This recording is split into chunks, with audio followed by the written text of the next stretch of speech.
All right. We should be live now. Everything. Well, we were always live. That's fair.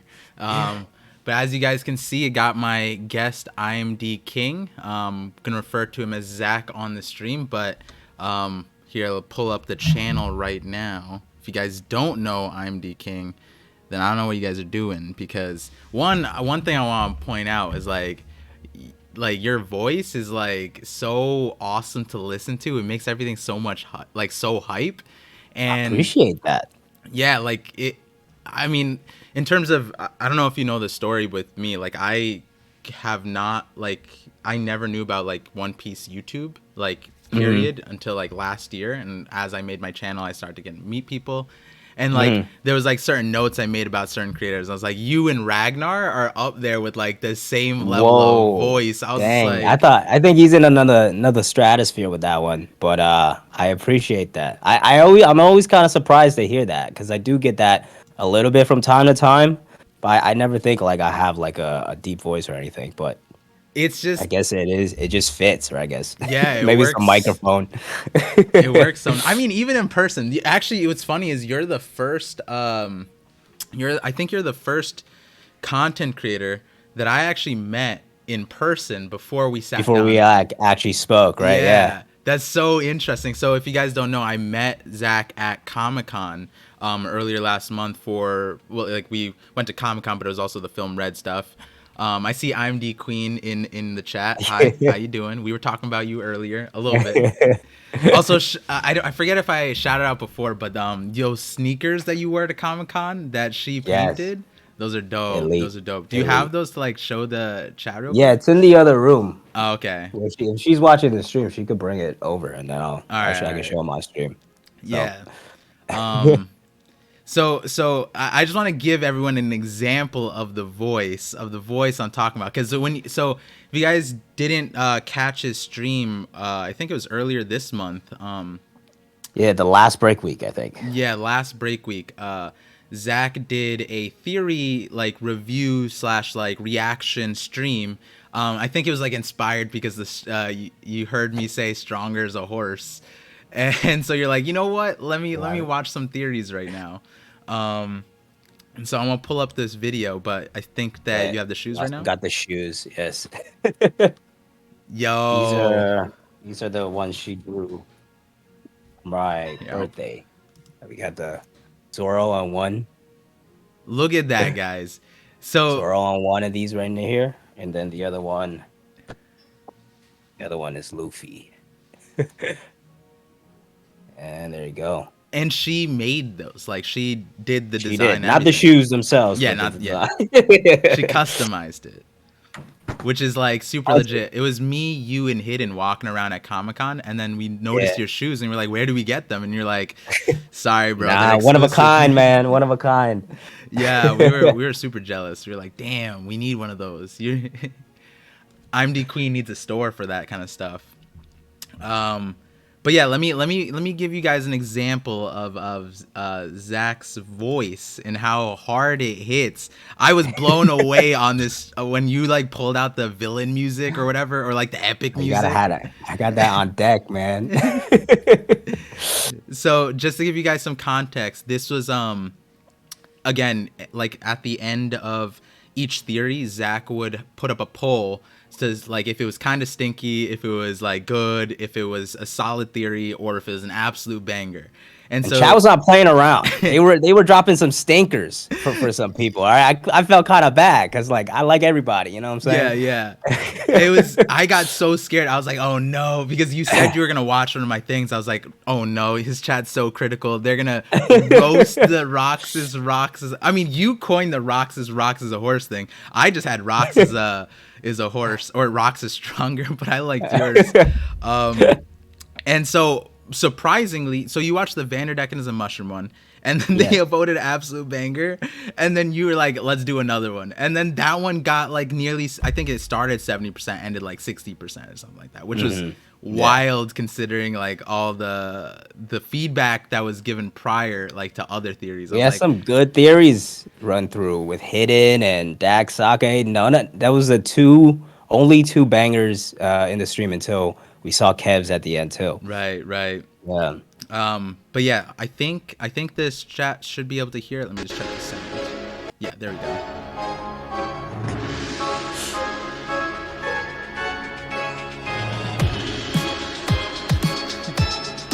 64% absolute banger. This man has done it. Rocks is rocks.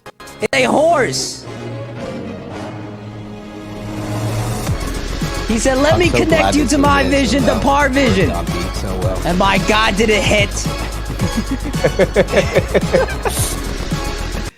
I love that. That was like when you did that, you pull out the Stream Deck sound, and I was like, man, this is crazy. Like, do you like play any like esports stuff, or like not esports, but like League or like any like competitive games like that? Not really, honestly, but it's 'Cause just like something I like to incorporate into the stream. Like even in this last reaction, I busted the song out for the flashback when we found out about all the crazy stuff that I'm sure oh we're gonna talk about. I just like yeah, to work in music like that. It just makes it a little more fun, you know? yeah, definitely a lot of fun. And so just before we hop into like the real conversations around like the chapter or One Piece, that kind of thing, just want to shout out the chat. Thank you guys for tuning in, coming onto the stream.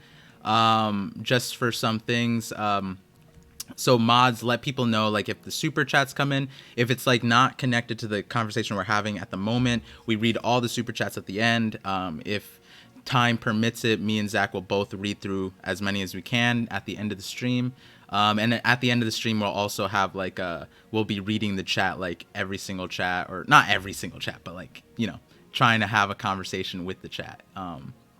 And yeah, and then also I think I'm starting a new system where I'm going to start posting my live streams onto my main channel and leave it there, but then bring these onto my VODs channel, which is what we usually do anyways. But so if someone comes in the middle, mods, let them know that they can tune into the VODs and see the whole conversation.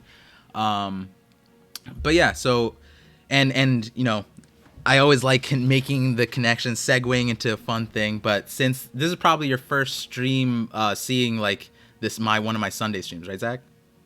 Yeah, I've peeped. Never peeped like a full one, but I know you've been doing these with like Brago and Hidden and stuff like that. So yeah, I've definitely seen them on the sub box and lurked in a couple of these before. But Right. So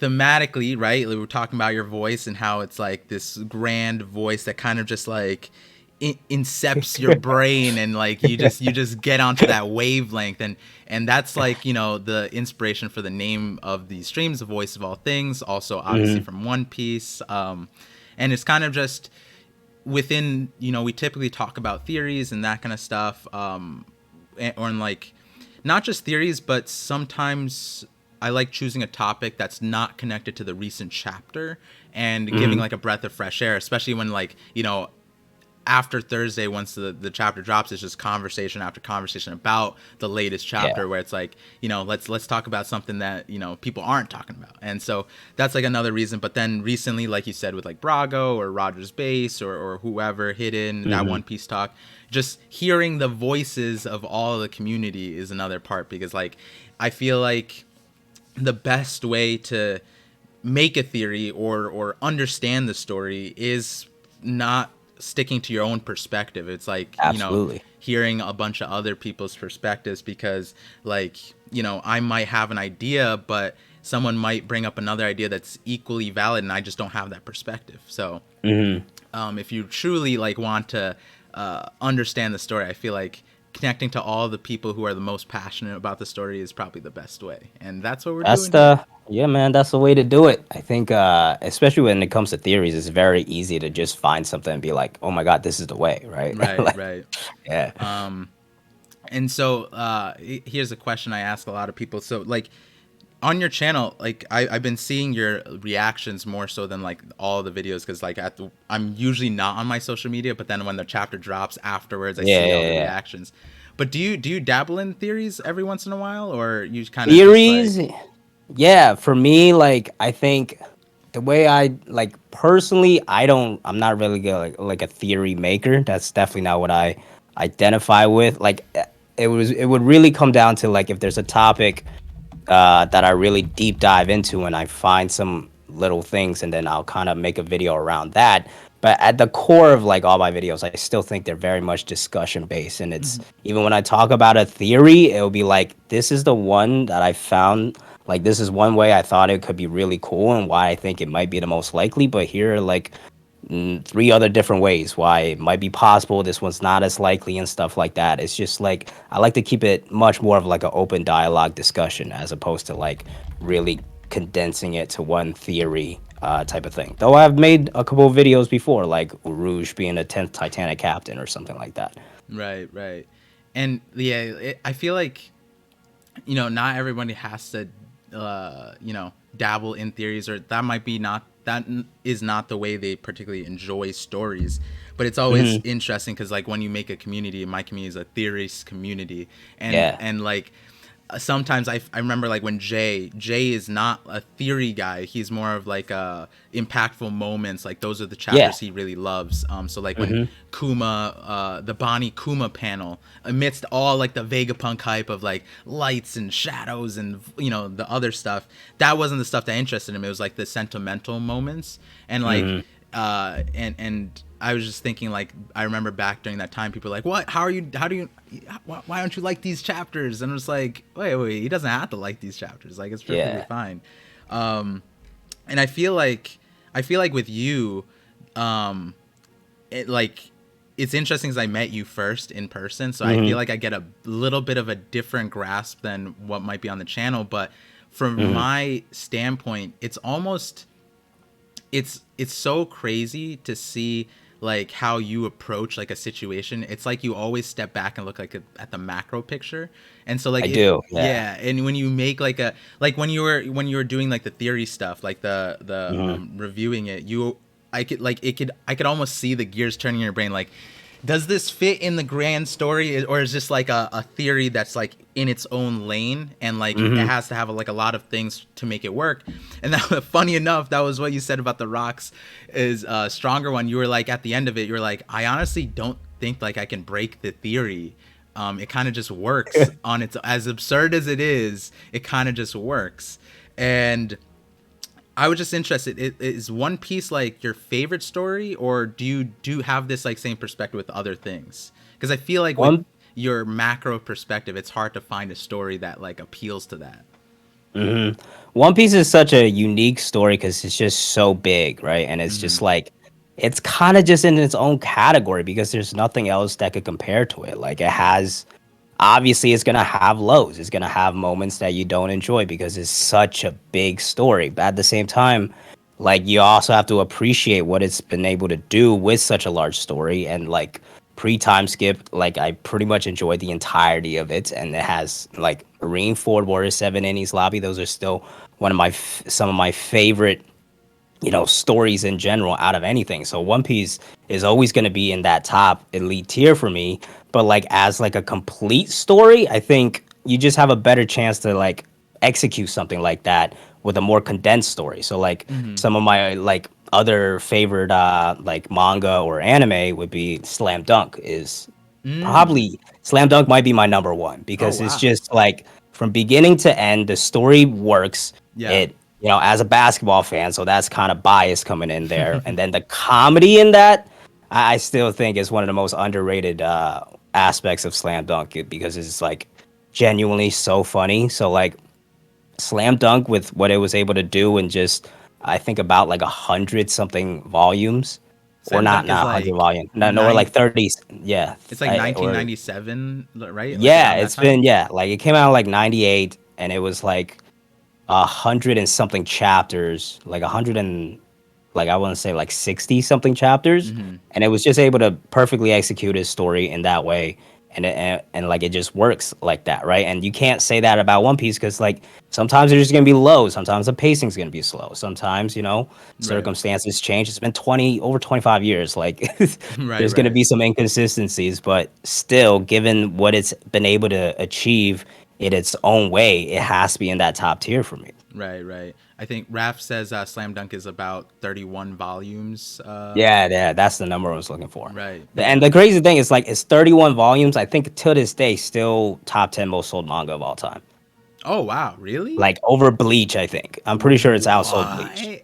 Wow, I did not know that. I've Yeah, watched some of it because a few of my friends said Slam Dunk is like goated, and so I gave yeah, it a try, the anime, a while ago, and it wasn't because it was bad that I stopped. It was because like I just sometimes when you're like watching something and then you like drop it for like a week or something, and then yeah. You you just gotta be in the zone, right? Yeah, yeah. So then I never ended up picking it back up, and then we get anime seasons like this season where it's like you're just like you can't watch anything because there's Bleach, My Hero, Mob Psycho, Blue Lock, like Spy yeah. There's so Family. much going on. Yeah. Yeah, are you watching the fall this fall season? I mean, like a lot of it is like I have a hard time re-consuming things, even when it's like a different medium. So Mm-hmm. like Chainsaw Man, I've already caught up to, and like Right. Spy Family, I've caught up to the manga. Like I've seen bits of it here and there, but like it's just hard for me to re-consume certain things. Yeah, that makes sense. That makes sense. I'm like Even that like Blue too. Lock, I've read it too. So. So you're a manga first person. Like you just Well, like devour manga. usually what happens is like I'll start on the anime and then I'll be like, if it gets so good, I'm like a rabbit hole guy. Like once I get onto Mm. something, I like just deep dive. Like Yeah. just keep going. Like slime, I started on anime, went to the manga, went into the light novels. I'm on like the machine translations of like of like the latest volume. Like I deep dive like that. That's me too. That's honestly why when I was younger in high school I stayed away from manga because there was so much that I could do that to. So I was like, all right, Yeah. I can't devote this much time to this. So I got to stick with the anime because it's like a soft limiter. Mhm. Like you can Yeah. only watch so much and that ended up becoming like a double-edged sword because then the industry kind of went like everything gets adapted and then they started abusing like the 3 episode rule and their budgets. And so like what I mean by that is like the first 3 episodes could be bangers and then they would just Hmm. drop the budget in the last like 7 episodes and then you just Yeah. but by then you're like sunk into you like the sunk cost is there so you just want to finish it and then you just regret it. You're like, all right, I'm never watching this kind of thing ever again. Yeah, once you dive into fun fact, One Piece was actually the first one where I was like, this is too good. I gotta keep reading. And it was the first manga that I actually started reading. Before I mm. was only anime only. I'm trying That to kind of just think. opened up the world for me. Yeah, Slime's one of the ones that usually I just leave it to the anime like JJK Hmm. or Demon Yeah, Slayer. Those are ones that like the animation is so good. There's like yeah. there's not that there's no reason to, but it doesn't give me a large enough reason to swap out. But Hmm. Slime, I was just like, you know what? Animation's cool and all, but like I need to catch up to this. Yeah. Yeah, and I'm with you on like getting the latest thing as fast as possible. Um, but yeah, with One Piece, I start out anime. I think anime is like my foundation. I feel like I just enjoy Hmm. the visuals of anime a lot. Absolutely. Yeah, so it's good to see. Are you watching the current like One Piece stuff a little bit? Yeah, it's mostly I'll just see on Twitter and people will be like, this episode, it was, and then I'll just watch that episode. Yeah, Yeah. yeah. They're doing I mean that we just had a watch party for it and there's a few Uh-huh. people who never watched the anime. Their only reason to watch the anime was me. They were like, "Oh, we're doing a watch party. Like, let me just tune in." And then Yeah. they enjoyed it. They were like, "Wait, this is how the anime is like?" I'm like, "No, no, no, no, no, no. This is how the anime is like now, but like Yeah, it yeah. not saying it was bad. I watched it my whole life. It's just it didn't exactly grow with the industry as the industry grew. And then there was like jumps, like time skip was a jump, and then Yeah. Onigashima was a jump. But they're jumps that we accept with open arms because we're not going backwards. I hope to God No, we yeah, don't go yeah, I backwards. know. We gotta keep this. We gotta keep it up because it's elite right now, especially the special episodes Yeah, where we like get them big budgets.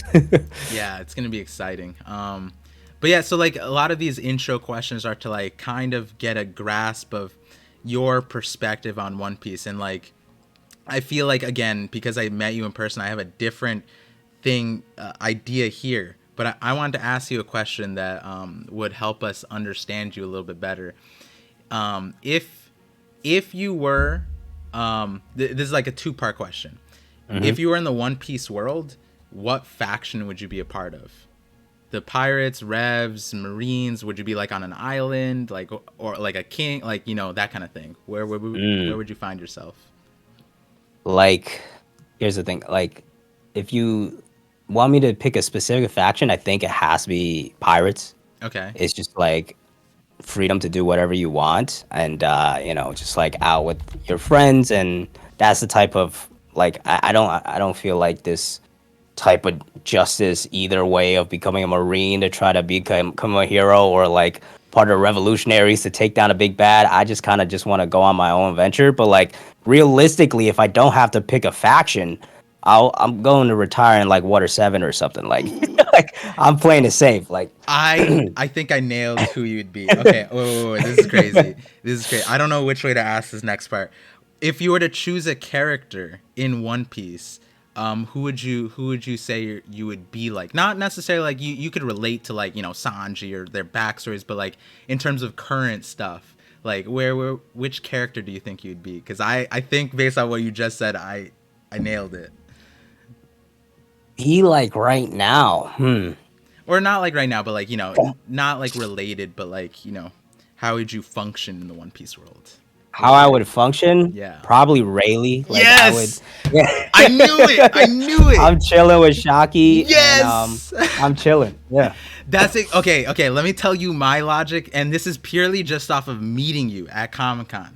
I was just like, my perspective was that whole macro picture thing I was saying. Like, you care about that macro picture. Rayleigh Yeah. is the type of person that, yeah, he's not in there, but he cares enough to be on top of things. He's powerful enough to be on top of things, and Yeah. then. But like without like a reason or purpose, what would he be doing? He'd just be chilling on Sabaody. But then That's a life right there. and if you need to, if you want to, you would step out. You would step out Yeah. and you would take care of things. You wouldn't be like so laid back that it wouldn't matter. But like Yeah. and then you also care about like the new people coming up, you keeping tabs on like the OGs, like all that stuff, and that Rayleigh came to mind, and then I'm the Queen being Shaki too. I was like, this just fits. This fits perfectly. Man, that's crazy. Man. Rayleigh's living a life. Like, what more can you want? Yo, that's wild. Damn. Okay, so Rayleigh. Okay, thinking about Rayleigh. Do you think Rayleigh's gonna come back in the story in like a big way? I don't think so, especially based off of the last interaction that we saw, where like even he kind of admitted, it's like, listen, man, I'm glad I got that clout, because like I don't know if I could have done anything really. You know what I'm saying? Like even at this point, he's like, listen, man, I taught Luffy, I gave him the push forward. Yeah. I'm I've stepped in a couple of times at this point, like probably even more than I wanted to. Like, I think what's going to happen with Rayleigh is, like, he's going to be just reacting to the final news when Luffy actually does it all and be like, you finally did it, as opposed to, like, actually pulling up to, like Marie-Joie with Shaki and actually doing something. Though, I would love to see Shaki actually in action. Like, maybe we'll get that in, like, a Rock Spires flashback or something like that, but, yeah. Yeah, I had an idea. I mean, this is a completely, like, fan fiction kind of idea. I was thinking that Rayleigh, even though Rayleigh's my favorite character, I think, or at least like one of the favorite characters. When Rayleigh was introduced, like because I watched the anime, the moment I saw him in like the human auction house, I was like, oh, this guy is built different. He's one of them old dudes, yo. Like he just knew. Yeah, and then when he came out of the back, I was like, it's over. This guy is carrying us to the end. Like, oh my god, it was so cool. Still one of my I was considering cosplaying him for Anime NYC. Oh, that's like that would be epic. Which we'll see what happens. But the idea was that Rayleigh might end up like dying in the last saga or something like that, and then and I mean this is jokes. It was jokes, but I was like, yo. The reason why that'd be cool is because then you'd see Shaki unleashed. She would go nuts. Oh, okay. Like imagine she has conquerors, like cause she's an empress, right? She might have conquerors. She probably has conquerors, right? Yeah, I would imagine like Boa does. Like I would imagine Shaki, like the person, like she's with Rayleigh. She's got the rep. Like I think she does. Yeah, and then like so Rayleigh, I don't know, runs it back with the admirals. He dies. Shaki comes out 1v3s them. The conquerors leaking, bro. I don't know. I like again, that's like a fan fiction thing, but like that would be kind of cool to see It would be like, cool. It would be yeah, cool. not the Rayleigh dying part, but the Shockey unleashed part, Yeah. definitely. Uh-huh. Yeah, because like initially when you said that, I was like, what would be like the emotional impact for it? But then Yeah. Shocky, yeah, no, that would be a cool scene to see. Yeah. If Oda, I mean, this is a slight thing on Oda, but I want to ask you some. Uh, I don't think they're controversial to you, but they're Hmm. controversial, for the community. And I feel like you Yeah, said, you're a very like moderate, neutral kind of person. for the most part, yeah. Yeah, for the most part. I actually don't know too many of your agendas, so I'm curious to find out if we figured that out throughout the conversation. Because in previous conversations, I've been able to like just ask a few questions, like, so Hmm. this is what your agenda is, and they're like, I feel like some people like Jay, like he wears on his sleeve, but then a few Yeah. people like Brago, I think I made Brago blush on the stream a little bit. So uh, here's a interesting first one. Do you? It's related to the Shocky thing. The reason I feel like a Hmm. big reason why that wouldn't happen to Shocky is because low key in the story of like One Piece, as sad as this is to say, unless you're like a main character woman, a female character, you're not Mm. getting the shine that like you would expect of it. And then like the prime example is Boa, right? Like a lot of people built Boa up to be like a top tier that Yeah. not even Blackbeard would be able to essentially in the chapter no diff. And I say no diff Hmm. because like he was unscratched, unfazed, and it was like an off-screen type of thing. It skipped from her like rushing in or something, and Yeah. then Blackbeard just grabbing her by the throat. And like a lot of people thought that was like disrespectful in a certain way. And I'm curious to hear your perspective on how Oda's handling the female characters there. And do you think like a Mm. Shocky scene like that would even be possible? I think we could get scenes, but I don't think we'll ever get like really in-depth things. That's I feel like what it comes down to with Oda. Like he introduces strong female characters, gives Yeah. them moments of shine, but it's never like they always just end up taking a backseat as a Mm-hmm. result of other characters being brought up. Like I think in terms of female characters that got waysided, I think one of the biggest examples is Tashigi. Like she Mm, gets introduced in Locktown as like this, oh, okay, a female swordsman, like a Kuena type of replacement. And then ever since then, she's been a damsel in distress type of character for like the rest of the story, you know. So, right. like, I think, and if you want to look at the worst case scenario, I think she's probably it. But then again, you have characters like Boa that doesn't really get that much shine. Only hear some scenes here and there. Even Big Mom, I think in Wano she started did not look too good. Like and in Whole Cake Island, she definitely didn't get the same level of like showcase as Kaido did, in my opinion. You know. Right, right. The Big Mom one is an interesting one because I have a video coming out. I gotta edit it. So after we stream, I'm gonna go and edit those things. Might probably come out tomorrow. I feel like Big Mom specifically is such a weird situation because regardless, like a lot of people think Kaido's alive still. I think more than Mm. Kaido. I think Kaido could actually just be dead. It Yes, doesn't make any sense. I think he could, but Big Mom, it doesn't make sense to me because her last words. that would be the worst. Yeah, Yeah, for her character is way worse in my opinion. yeah, Yeah. and then on top of that, we were built up with like end of Whole Cake, like Luffy saying the thing to Big Mom. Hmm. So that was a thing that a lot of the community clung to and said, like, there's going to be more of a story, and then her ties to Elbaf, which resurfaces because this Yep. chapter, because a lot of people just thought we were not going to Elbaf, and now it got revived. I guess is what the current sentiment is. That's yeah, no, that's one of my agendas, I would say. There are a few things that people say like LBAF's not gonna happen. I'm just like, you guys, like you That's usually I'm very reasonable. I'm like, you guys are reading Two Piece, man. What story are you reading? I What's like going on? I like how you call that an agenda, but that's not even that crazy of an All right, agenda. like there's some theory like Croco Mom. I don't want Shanks is evil is another one. I don't want to hear it, man. Ooh, damn. Do I, guys, chat? Do I hit him with the Godfather Shanks theory? Oh my good. I think you gotta watch it. Honestly, you might like reacting to the Godfather Shanks one, especially if you All don't right. like the premise, because that was essentially the point of that video. The I, it was the demographic that I chose to align the script was Shanks Mhm. fans. And so I saw a few, like, Shanks is my favorite character.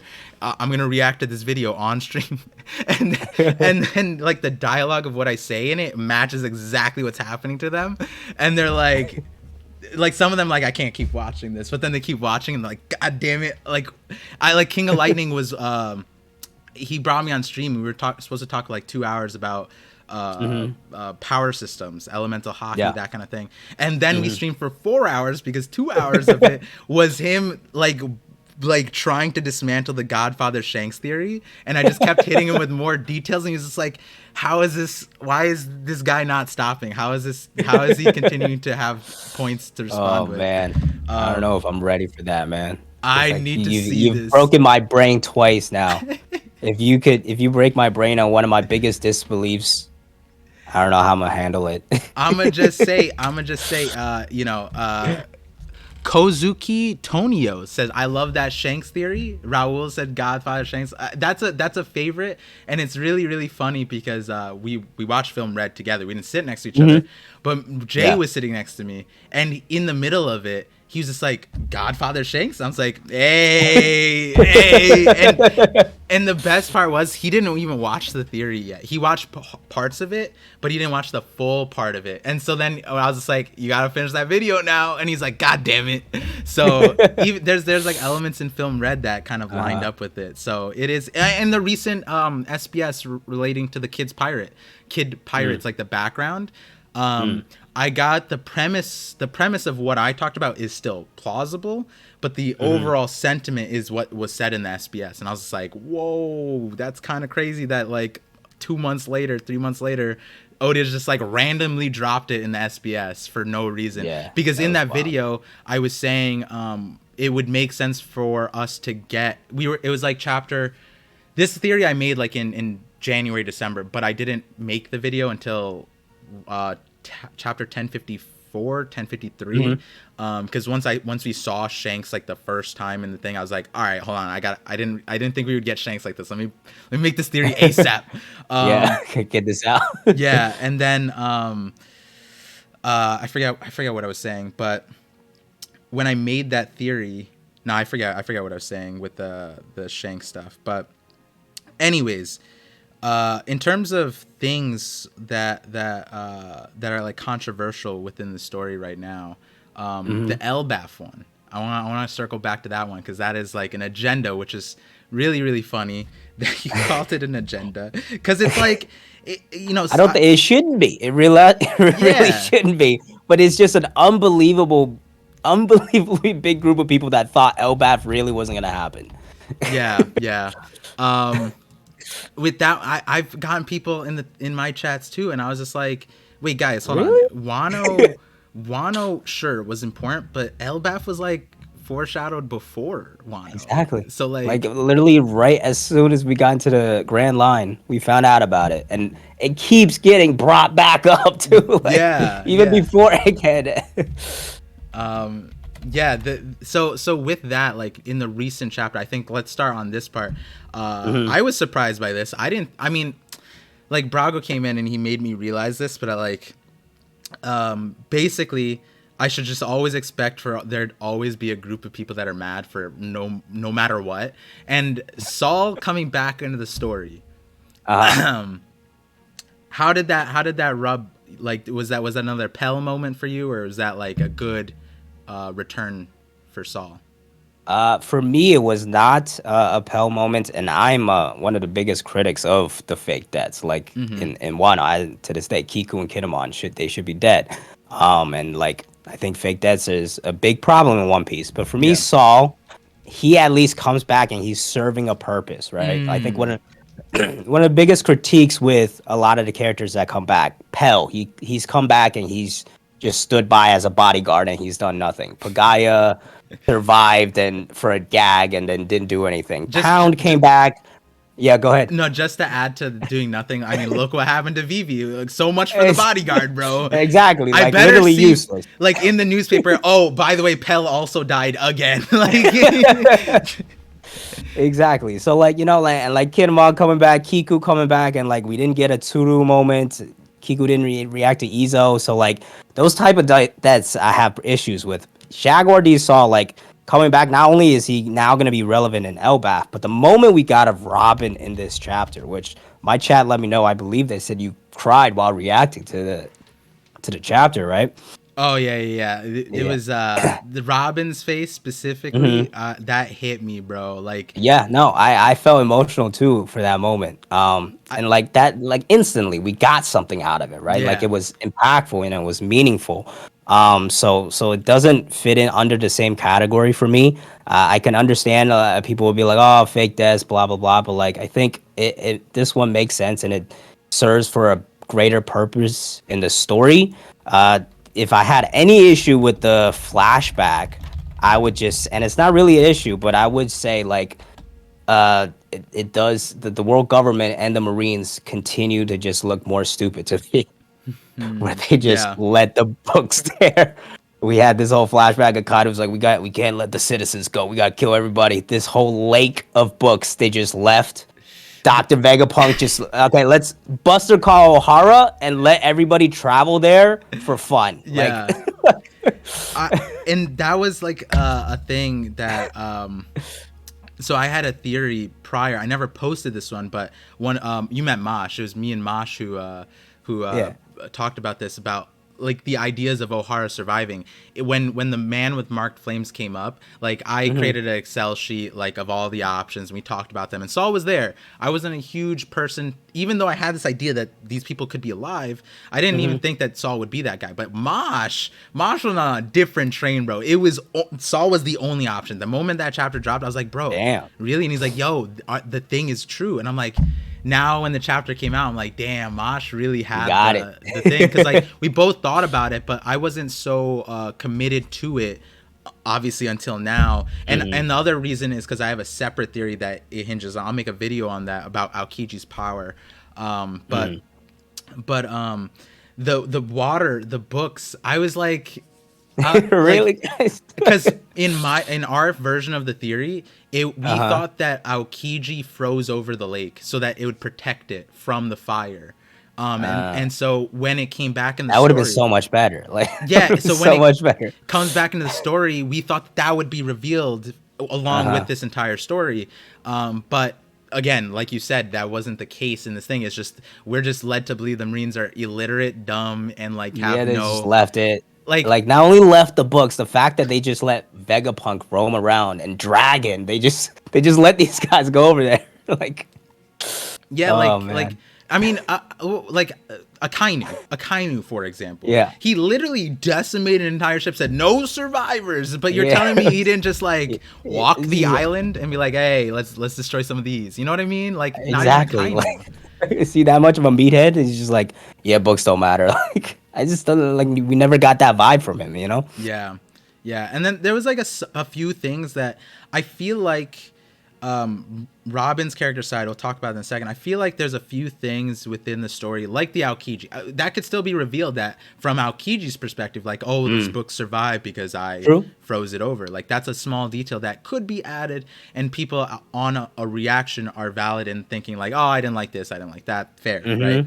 The one, though, and I talked about this with Sai actually, was the whole Robin and like Dragon situation, where it's like, Dragon like knows about Vegapunk, and this is beyond this chapter. Dragon like knows about Vegapunk, so which means that Yep. he knows like Kuma's situation. But the Revs, like Sabo, went off like insane off of seeing Kuma, and I feel like had he had the context that Dragon might have, like maybe he wouldn't have acted like that. So it means that none of the Revs know Dragon's connection to Vegapunk, I guess. But like that's also a weird thing too. I don't know, like That was actually we kind of knew about that because yeah. Ivankov didn't know about it, right? And then Mm-hmm. Ivankov, after the Marineford War, went to Dragon, and Dragon was like, "Oh yeah, I gotta tell you," and stuff like that. So Yeah. that was a hint. I do agree with you to the sentiments. Like, why did he keep that information hidden all of this time? Clearly, they're working together somehow through all of this, right? Like Yeah. Kuma, even right now as a cyborg, is listening to commands by Dragon now that he's returned to him. So clearly, they're working together. Plus, like we literally saw Dragon and Vegapunk still talking to each other. So, not sure why he kept that from like the rest of the group, but I guess we'll Right. find out.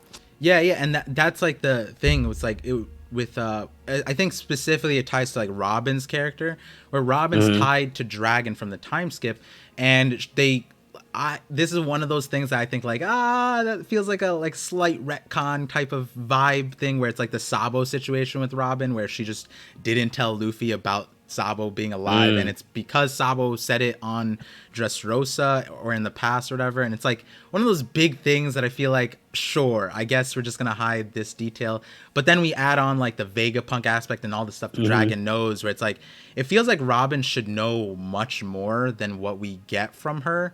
And we actually got an example of this like in the recent chapter, where like the bounties came out and Robin's reading the newspaper, and then Luffy's just like, I don't need to know about that. And it's no, that was like, really? All right.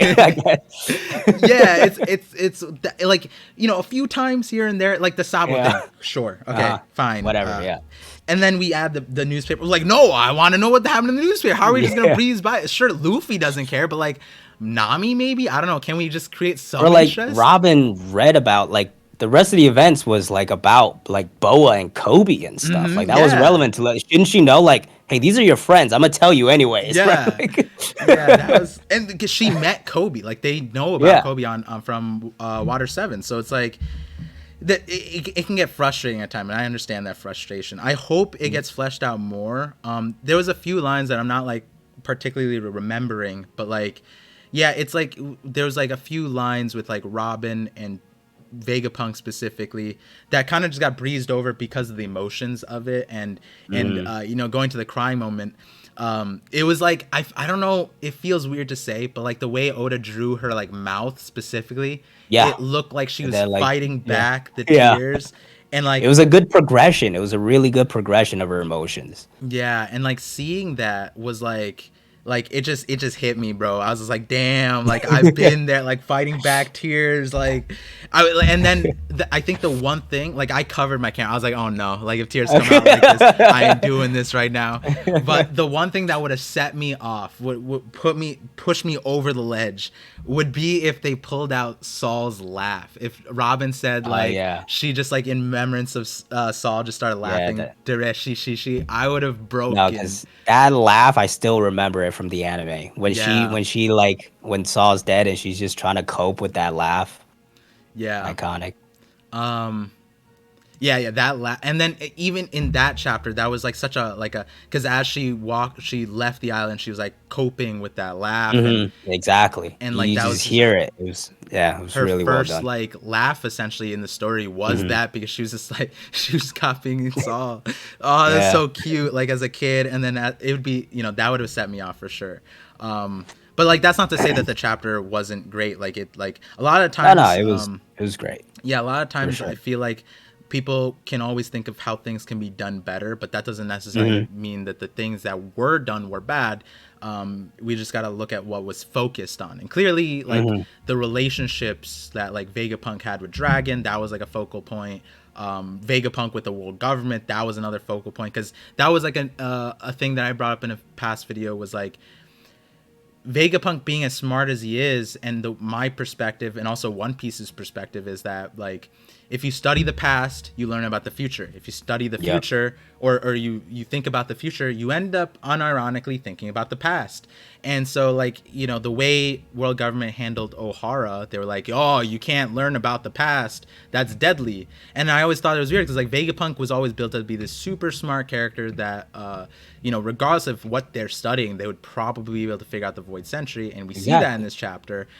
And I always wondered like how come the world government isn't killing him like on site? Like why doesn't he get the Ohara treatment? And we don't get the full answer yet, but we do see that Vegapunk is playing like a very like 6D chess kind of game right now. Exactly. It feels like the reign on Vegapunk is definitely way too loose, especially like now that we know the time, kind of like the timeline of everything, right? Especially like he was with the world government already, and Punk has it already, and now he's still like roaming the seas, going to Ohara, meeting with like Dragon, who's about to start the Revolutionary Army. If we add in the Kuma stuff, Bonnie is currently estimated to be 24, so like that means he was working with Kuma too back then when he was already with the world government. So like on Egghead, maybe in its like own separate thing. So like I don't know, the world government just wasn't keeping an eye on him for some reason, even though the whole reason he joined them was because he was committing like crimes of like studying lineage factor, which was too dangerous. So Right. I just don't know what the world government's doing. Yeah, which you know, there's a few ways I want to take this conversation, but Jeff Morning here super chatted. Thank you for the $10 super chat. He said, do you fellas feel as if the vice admirals were informed to destroy information versus killing the scholars only? Too much info is a problem, connecting to Vegapunk and all that stuff, based on the world government's past actions. Thoughts? So like the orders being specific for the vice admirals, and I think I want to back this question up to the larger conversation of the incompetence of the Marines. Like I feel like Jeff's question here is like splitting hairs on like the Exactly. I was gonna say you're just trying to find a way out for them. yeah, which is like it's fair because I'm gonna say it's fair because of what we saw with Lucia, right? Because we saw the Gorosei like cut the communications off once it got too large. We saw that with Professor Clover. It was like they were willing to let the people there hear what Professor Clover, but the moment he brought up the name, they were like shoot him on sight, right? So so it could honestly, what Jeff is saying, like they were only informed to destroy information and versus killing the scholars only. Like it's interesting because what about the poneglyph, right? Like it wasn't the whole point of the poneglyph like to remove that, destroy that. They couldn't destroy it, but then they have all these books trying to decipher it. Like Robin literally learned off of those books. Like were they too lazy to swim into the thing to check out like the lake to like read it? Like I don't know, I feel like if they knew English, I mean whatever the language they read, English, if they knew that language, they'd be like, hey, this isn't not that language, we should probably destroy these. Like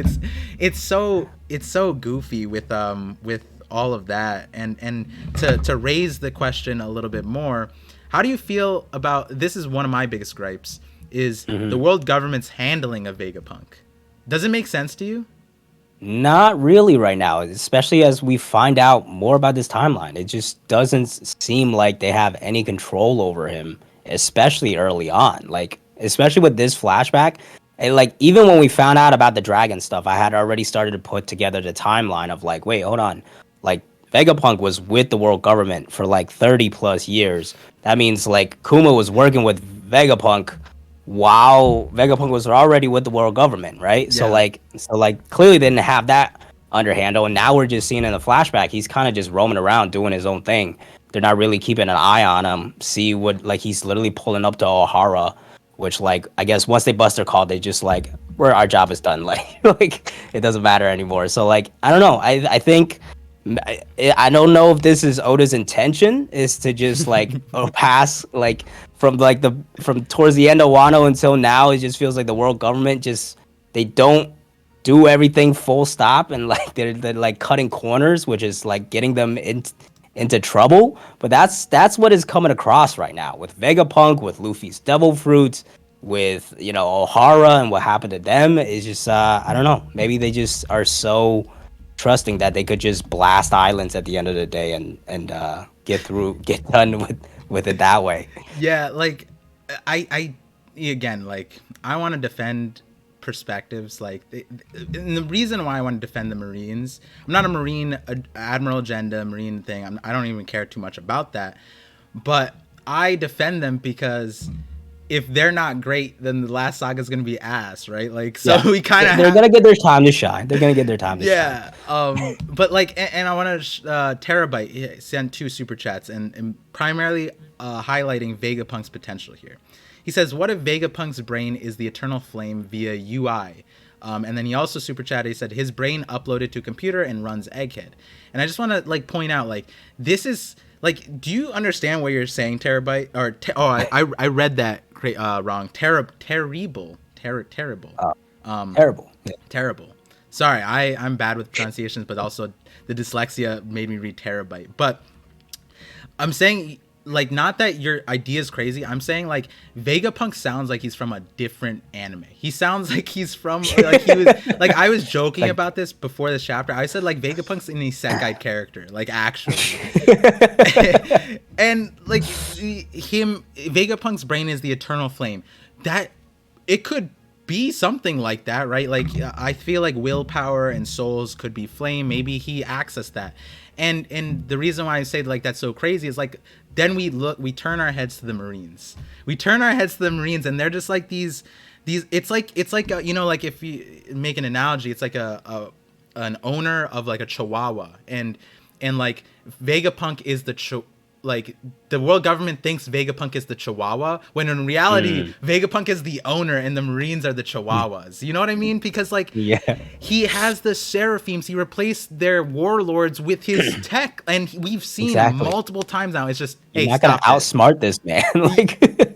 Like I don't understand. It's like the Marines, they need to show up. I feel like they keep getting like fodderized, both from like a power standpoint, but then also like from a Competence is strategic. more so competence standpoint, especially recently. Like to a degree, we've always had like a little bit of it. Like level 6 impel down has always been kind of questionable. Like why not just off them instead of like having this like fun torturous game and impel down and stuff. So like it's Oh, always been like some suspicious like why aren't you guys, like if you're this ruthless, why are you not killing these criminals and stuff? But now recently it just keeps adding more and more and more and more. wait, the way you Oh, said that just made it click because I talk about this in my video coming out tomorrow, yeah, I was gonna and say the you just unlock something or something. yeah, yeah. So I have the answer to why you wouldn't kill somebody.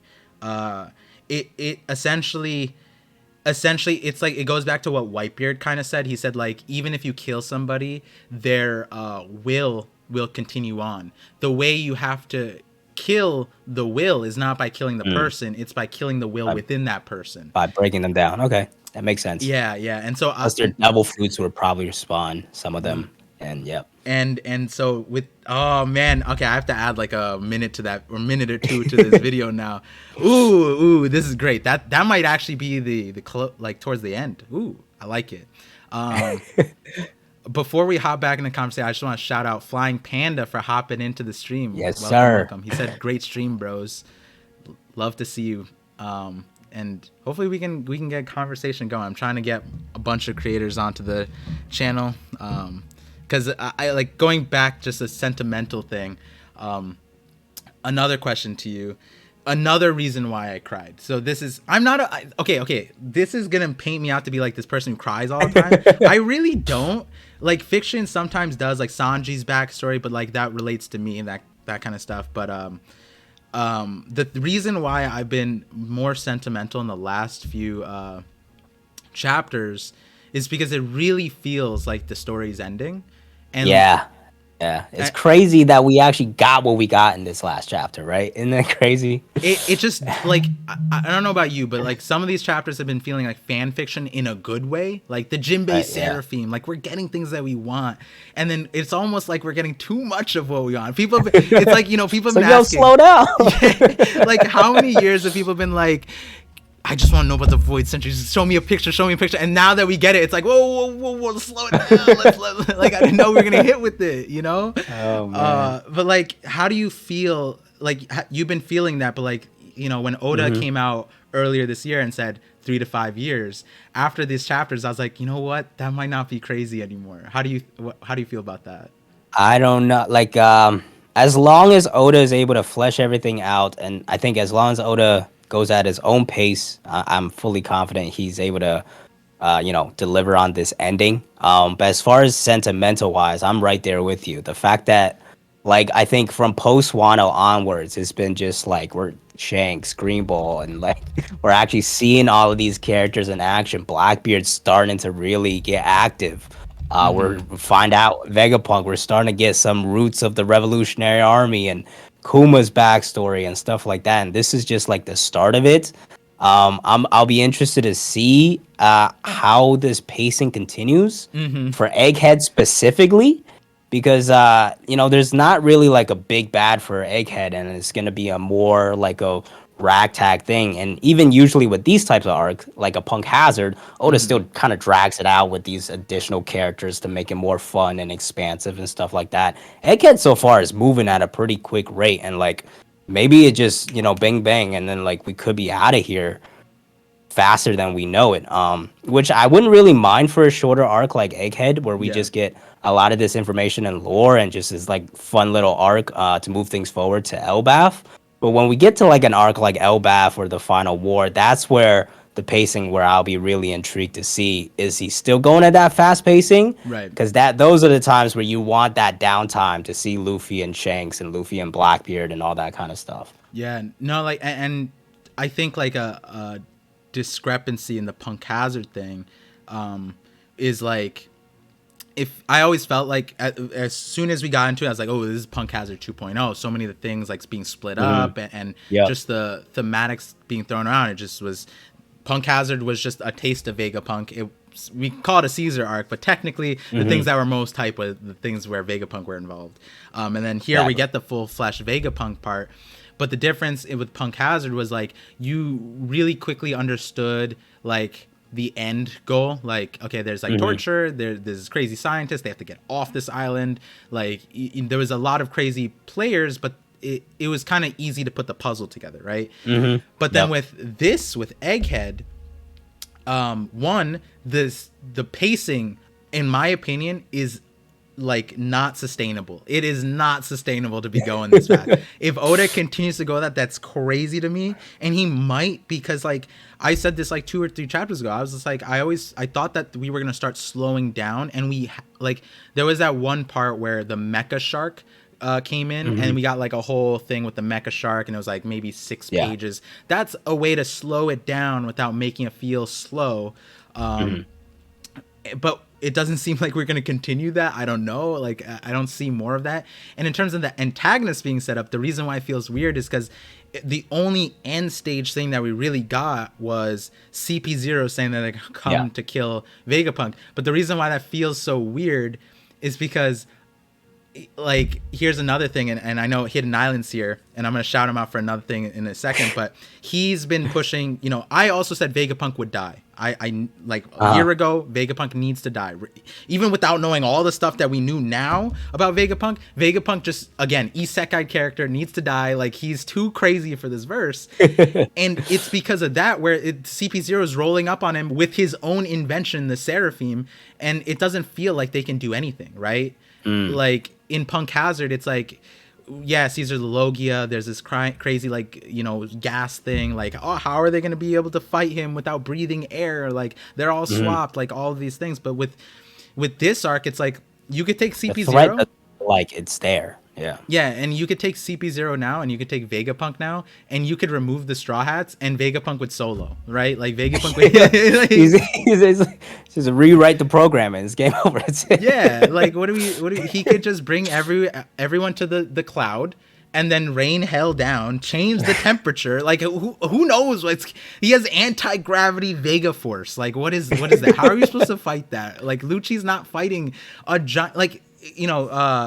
Sai was, when we first got into Egghead, he said something that really like changed my mind. I'm not much of a power scaler, but he said that Vegapunk immediately from when we saw like the Sea Beasts, Vegapunk is like already like Yonko level, like alone. Like his, like if you think about the Toby Roppo, they could not fight Vega Force 1 because like Frankie with General Frankie beats Sasaki, so like Sasaki. And so you add all the Toby Roppo, are they beating Vega Force 1, which is like 1,000 times bigger than the Sunny, right? And it has anti-gravity Kizaru beams. Like, I don't know. Like, and if we're saying one Vega Force is able to do that to Toby Roppo, then just add everything else that got an army. Yeah, like as long as he's got his budget, he could take on anybody, really. Yeah, and so he's too broken. Like right now, the idea of Vegapunk dying, like, and it being separated from himself, like maybe he has a disease, maybe like something else, right? Well, I think a third party will come though. Like, right. I think it will be the Blackbeard Pirates, which is something I've been pushing recently. Okay. Yeah, so I talked about this during Hidden's stream as well, but I forgot what chapter it was. I think it was the chapter where, the chapter where we saw Kuzan get confirmed to be at Whole Cake Island on the cover story. But the important bit about that cover story was that it confirmed that it happened in the past, right? Because Van Augur, we knew, was with Law. which means current time Kuzan is somewhere else already. And the interesting, important dialogue to focus back onto is when Blackbeard shows up to Law. He says, "I don't know. I didn't know which one of you guys would show up here," which means that he probably split up his crew, in my opinion, because he's only sent one group over there. I'm guessing he sent another two groups in two other directions.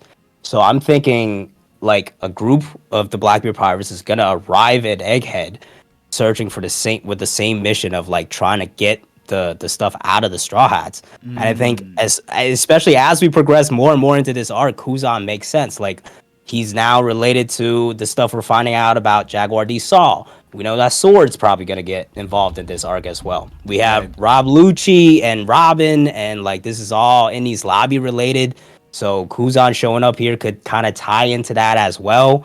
And yeah, like him showing up like that, he could be the third party that really interrupts things, and that could be the danger. And who knows? Maybe some Marines. I know some people have talked about Kizaru's potentially showing up too, but Could make that could be sense. another Yeah. Yeah. third party as well. But my bets on Kuzan right now are arriving and really shaking things up, probably with other Blackbeard pirates as well. And I feel like this sentiment of the third party, it kind of, it feels natural, and it Hmm. feels natural because I think a lot of people had the same sentiment on Wano, right?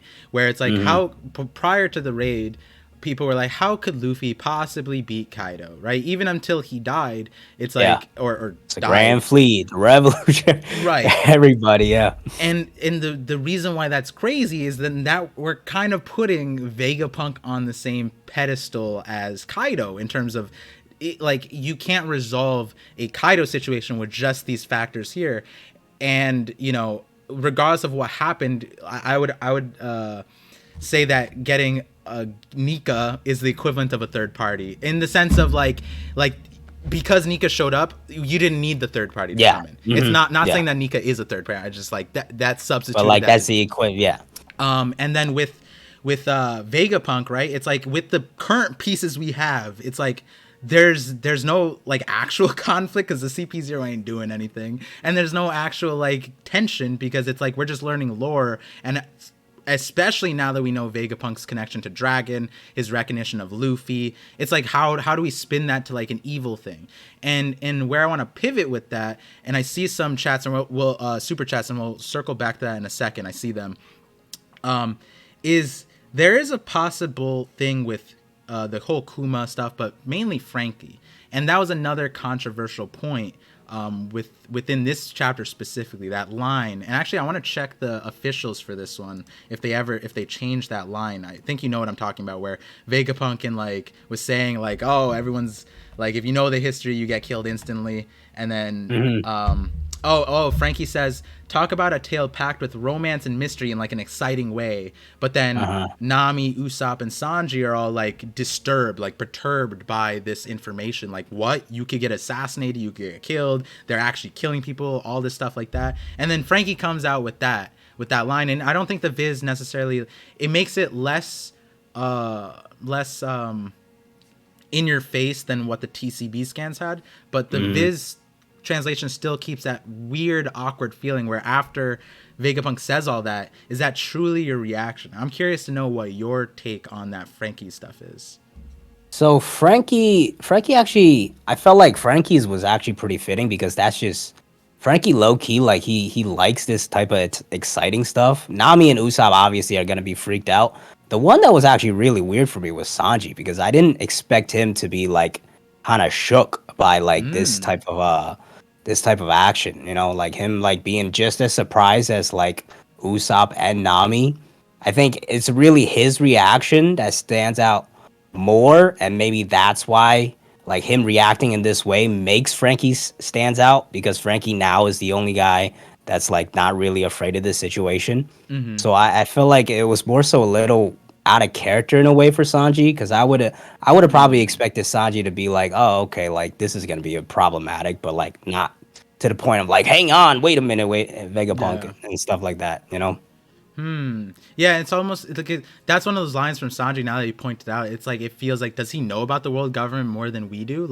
Yeah, like I think back to the Sabo situation where I think that Sabo was at Lelucia because he overheard a conversation, the conversation about so if you go to like chapter 907, 908, wherever it was, where the elders ask what light to be erased, I think Lelucia was the answer, and Sabo was overhearing that conversation. So hearing Lelucia, because the way the Gorosei kind of talked about Sabo, it didn't feel like they knew that he knew that it didn't feel like the Gorosei knew that Sabo saw Im. Because if the Gorosei knew that, then why would they wait? Why wouldn't they send like people to actually actively track him instead of like trying to wait for a phone tap? You know what I mean? And Yeah. even in that conversation, it didn't feel like they actually knew. So it felt like Sabo just overheard that. And he went to Lelucia not knowing what erasing a light meant. It meant like,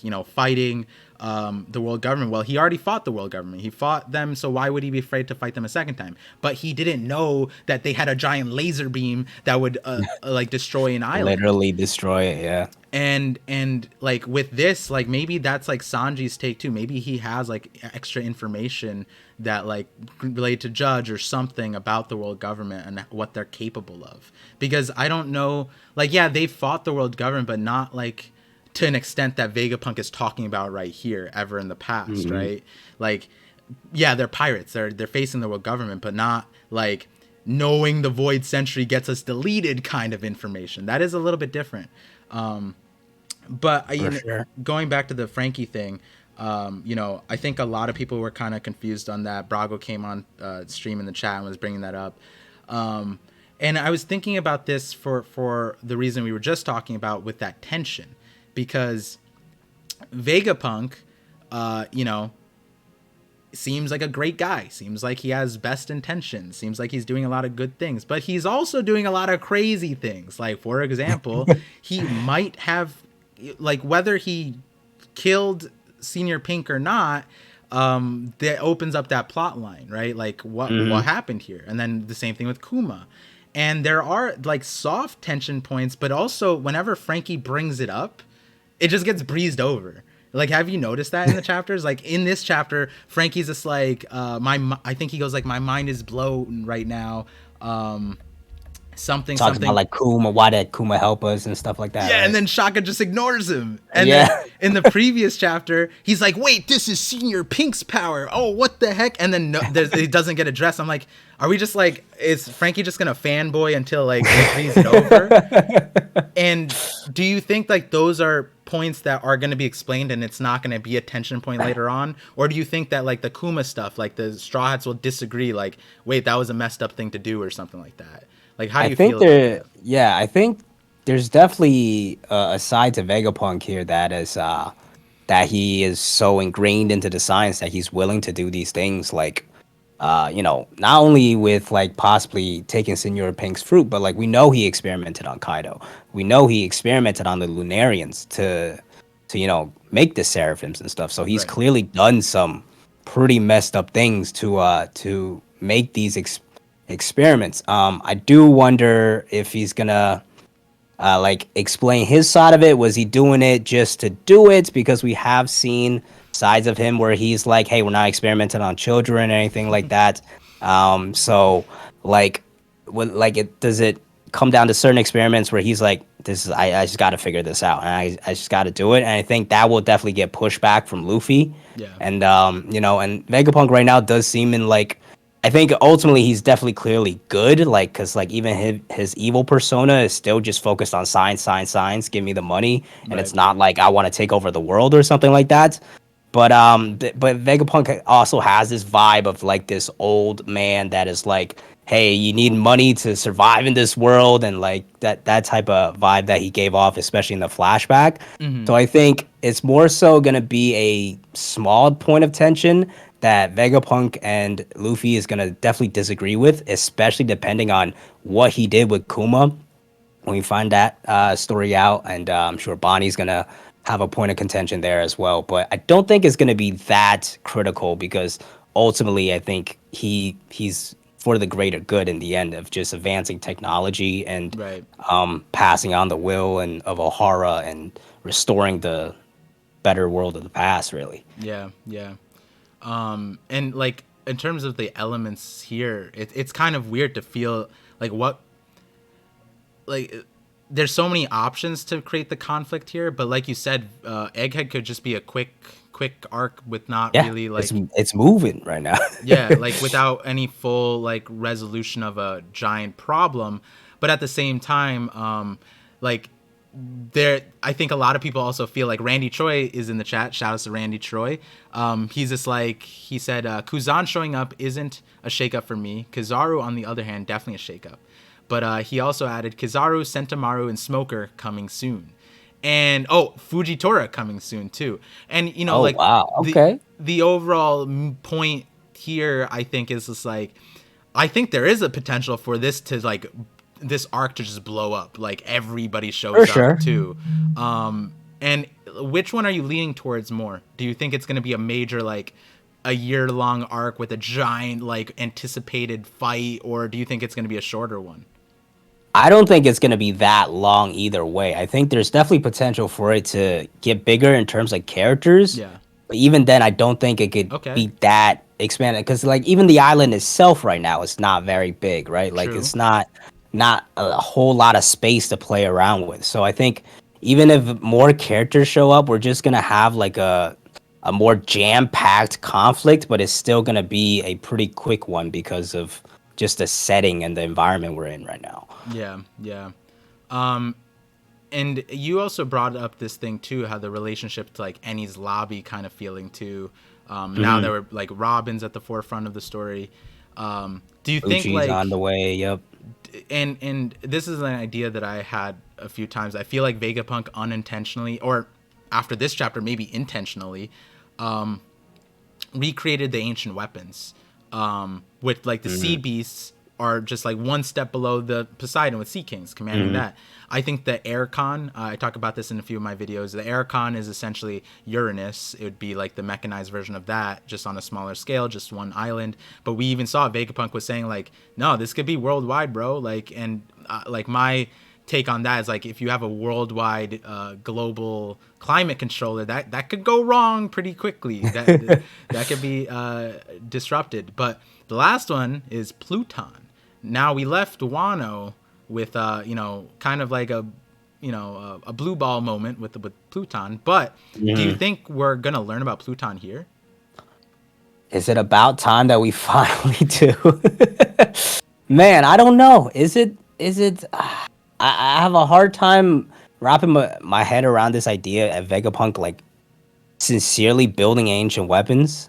Cause like I don't know if he's building these things like just for self-defense, or does he actually want to recreate these weapons, Yeah. or is he working together with Dragon to try to do that? I feel like he like his interest in weapons hasn't really stood out too much. I feel like, and it's like maybe like the stuff we're seeing is more so like his cooperation with the world government because that's what they're after in the end. Because the things he has shown off so far is like a lot of it is like to benefit the world and the Yeah. environment. We do have Caribou there, who has the container information about Pluton and Poseidon as well. Who like I honestly at this point am so lost at what Oda's plan with Caribou is. But Pluton, I don't know. I just feel like we're not actually gonna actually see any of the ancient weapons until like we find out the truth about everything. Maybe another tease in here. If Right. anything, I feel like it might be a time to get some more tease about Uranus because like we might have already seen it, but we don't quite know. Like Vegapunk could definitely drop some details on that maybe. Yeah, and if you guys haven't seen my latest Void Sentry video, what Zach just said about have we seen the Void Sentry or Uranus kind of stuff before? Well, that was answered in my latest video. So definitely, if you haven't checked that out, go check it out. It's a long one, but it's also rising to be a fan favorite. It seems like a lot of people are giving good feedback. And with that, I'm gonna start reading some of these super chats to catch up with some of these things, but they connect to what we just talked about. Anime Dimension with a $20 super chat. Thank you so much. He said, since Dr. Vega read books from O'Hara, he can fill in Robin, and if he is If he has deciphered poneglyphs, then he might have brought samples of the road poneglyphs. So if he gives it to the Straw Hats, they can skip Elbaf and go to Laughtail and have a reunion with No, Saul man, at this is what Final I'm War. talking about, bro. You got me trying to get me worked up, man. I read the thing, but I didn't get to the part that skip Elbaf, and I was like, oh god, Zach's How agenda's could coming out. how could you read out last chapter and the takeaway is, oh, we're gonna be able to skip Elbaf now? Come on, Anime Dimension. That's funny. But you know, the Elbaf part I disagree with. We're not skipping Elbaf, but here's the thing. Hidden Island brought up another thing, right? In terms of fodderizing everybody else in the verse. The other thing that Vegapunk is dabbling in, which is another one of those throwaway lines, like the anti-gravity thing. In this chapter, the throwaway line was, "Oh no, my time-space warp thing Yeah. is messed That up." what the Like, official is still? yeah, it says, Oh, "Did no. time Yeah. space get twisted somehow while I was warping?" And I'm like, You could just teleport now, yeah. like, and so Mosh brought up this idea that like this, since Kuma was the one who warped them in the past, is it possible that like Vegapunk has been studying? I think that it might be Law's fruit that he copied. The reason why I say Law's fruit is because this situation with the Einstein Vegapunk is the same thing with Kinemon. Essentially, Kinemon was half in a dragon and he was like stuck because of Law's fruit, and True. you get the same situation where he's like half in a That's a good point. robot. And so like, is the time space thing related to Law's fruit? Law was a warlord, so maybe there's some kind of way he Oh, that's a good bet right there. his fruit. I forget what I was talking about beforehand, but that one was an exciting one. With this, okay, with the time space stuff, I forget. Oh, the idea being that Vegapunk could, let's say Egghead becomes this like centralized war place, and it's like being threatened to be destroyed. Vegapunk could last resort warp the Straw Hats in other places. And that might mean that some of the Straw Hats go to some place. That doesn't mean they all don't all end up on Elbaf, but it might end up being that like Elbaf is a central point where like they end up on different places. Yeah, and I want to clarify, if you guys asked Mosh about this, I very quickly got out his agenda. His agenda was he wanted Luffy to be sent to the moon so that Enel could come back to the story, and I know that's his agenda, and I'm like, fair. To be fair, that was my favorite bringing Enel back into the story idea, because how else are they going to get to the moon? But like one way or another, I feel like that could like that. Like now that we have warping like this, like maybe that's a thing. I don't know. It could be a way. I don't think they're gonna skip Elbaf though. It's definitely don't. Nell's a weird one too. Where like I love Enel. I hope he returns to the story, but like he just doesn't fit in anywhere. Yeah. You know. And like we talked about how we're expecting Elbaf and all that, but is there a larger reason why you want Elbaf? Like, is there like a particular character or idea that you want to see?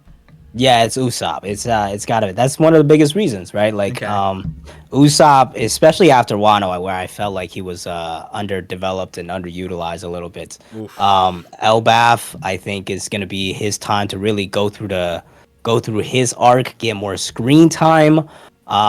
If Shanks and the Red Hair Pirates are involved as well, that could up it even more, because like that relationship with Yasopp, I'm not sure if Oda's gonna go as deep as I think he is, but like there's a lot of potential there. So like I don't want to set any expectations, but like like Yasopp doesn't like really know Usopp that well, and like all he knows of Usopp so far is like bounty posters and stories, and he knows him as the Sniper King and the God and the a member of a Yonko crew as well, and like maybe he has this false image of him. And then Usopp, if he's gonna insecure, what's he gonna do? He's gonna put up a front. He's gonna lie, and like Yasopp might actually believe it. There's like a lot of intricate storylines you could really delve into with just those two characters. And I'm just excited for Usopp to kind of go through his growth as a character again, because I do feel like in Wano he was more so sidelined a little bit, and one of the more underdeveloped Straw Hats in the arc. Yeah, that makes sense. I Prior to Onigashima, I made an Usopp video. It's actually my most popular video, believe it or Yes, not, which is I've like, seen it. Yes. okay, yeah, and I proposed a few crazy ideas in there, which at the time might have seemed crazy to a lot of people who didn't see my other videos about elemental hockey. And my agenda is saying that like the powers in the last saga are gonna make everything that we've seen prior to it Hmm. like it's not gonna be recognizable essentially.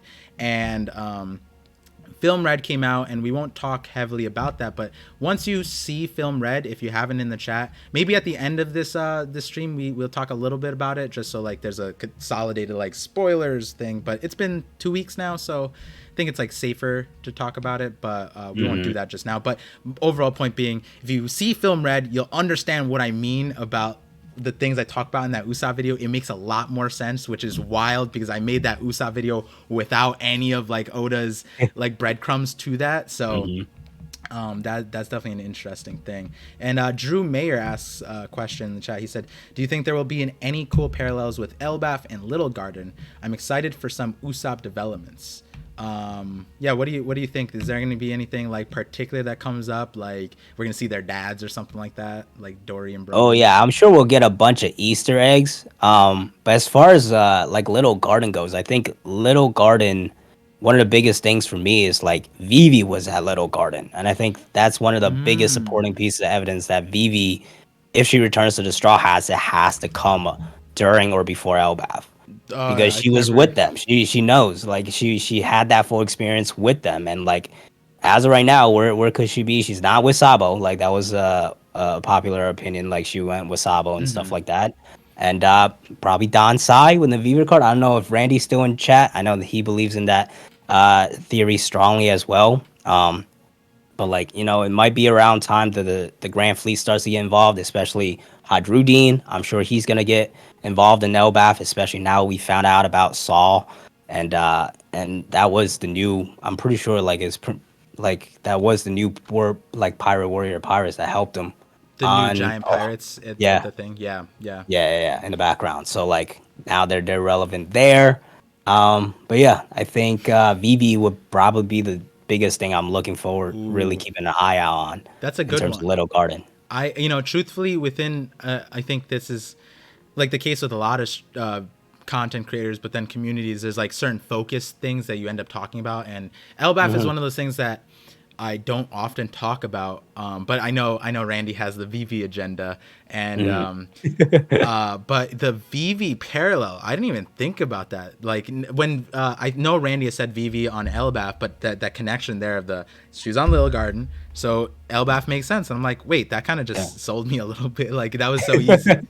um, yeah, and then Phantom Greyfire says Elbaf has to have a garden called Big Garden, and like yeah, like Yeah. something goofy like that too, for sure. That'd be pretty fun. For We could see like people having like 200-year battles over like some other thing or something like that, just to show like that's their culture. yeah. But the other aspect I want to talk about Anime Dimensions super chat was Vegapunk reading the books on O'Hara, right? Mm. Did was Do we get the feeling that Robin read those books? Like she knows generally like all the stuff within those books? Because she I kind of like would. I think maybe I'm wrong. I think she said like she read everything and then she broke into the basement and started reading that stuff too. So wasn't it Yeah. something like that? So like should Robin know those books and she's just happy that they're preserved? Is that kind of I the feeling? think I would guess so. Even if she, but like at the same time, even if she did, she doesn't have that same long dome that Vegapump has. So, like she can't retain everything that he did either. So like she I'm would be happy to just reread them to like refresh up. You know what I'm saying? I love that you just said. I was literally about to say that. I mean, technically, we can power scale the intellect of One Piece Yeah. characters based off their forehead. I mean, Boa would be up there then. But someone came into my chat and was just like, "Yo, Professor Clover was pretty dumb, bro. He didn't have a forehead." I'm like, "Damn, you're right." Like even because Fukurokuju is the one who like remembered all the spells, so that's why his forehead is super big. Yeah.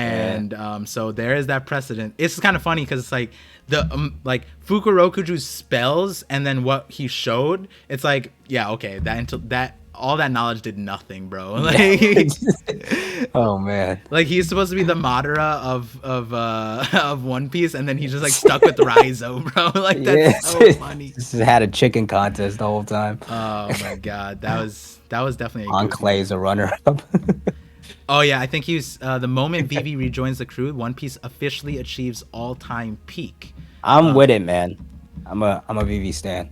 Yeah, Vivi is a fun character. I feel like she adds a fun element because I feel like maybe I'm misremembering this a lot, but Nami's character prior to Vivi was kind of like it was like not one dimensional. That's not true. That's not the case. But I think when we got introduced to Vivi, there was like another element of Nami introduced as well because That of like that. older sister type of side, and like that Yeah, we've seen develop with Tama and stuff like that. Yeah, for sure. exactly. And I think like more than anything, when people say like they don't like Vivi or whatever, I think what a lot of people who like Vivi is what Vivi brought out of the crew as we traveled Absolutely. with them, and like it's sometimes it's hard to force that within the crew, and it's really interesting when you get a character that followed you from Whiskey Peak to Arabasta, and you see the development, but then not only her own development but the development of Luffy and the crew,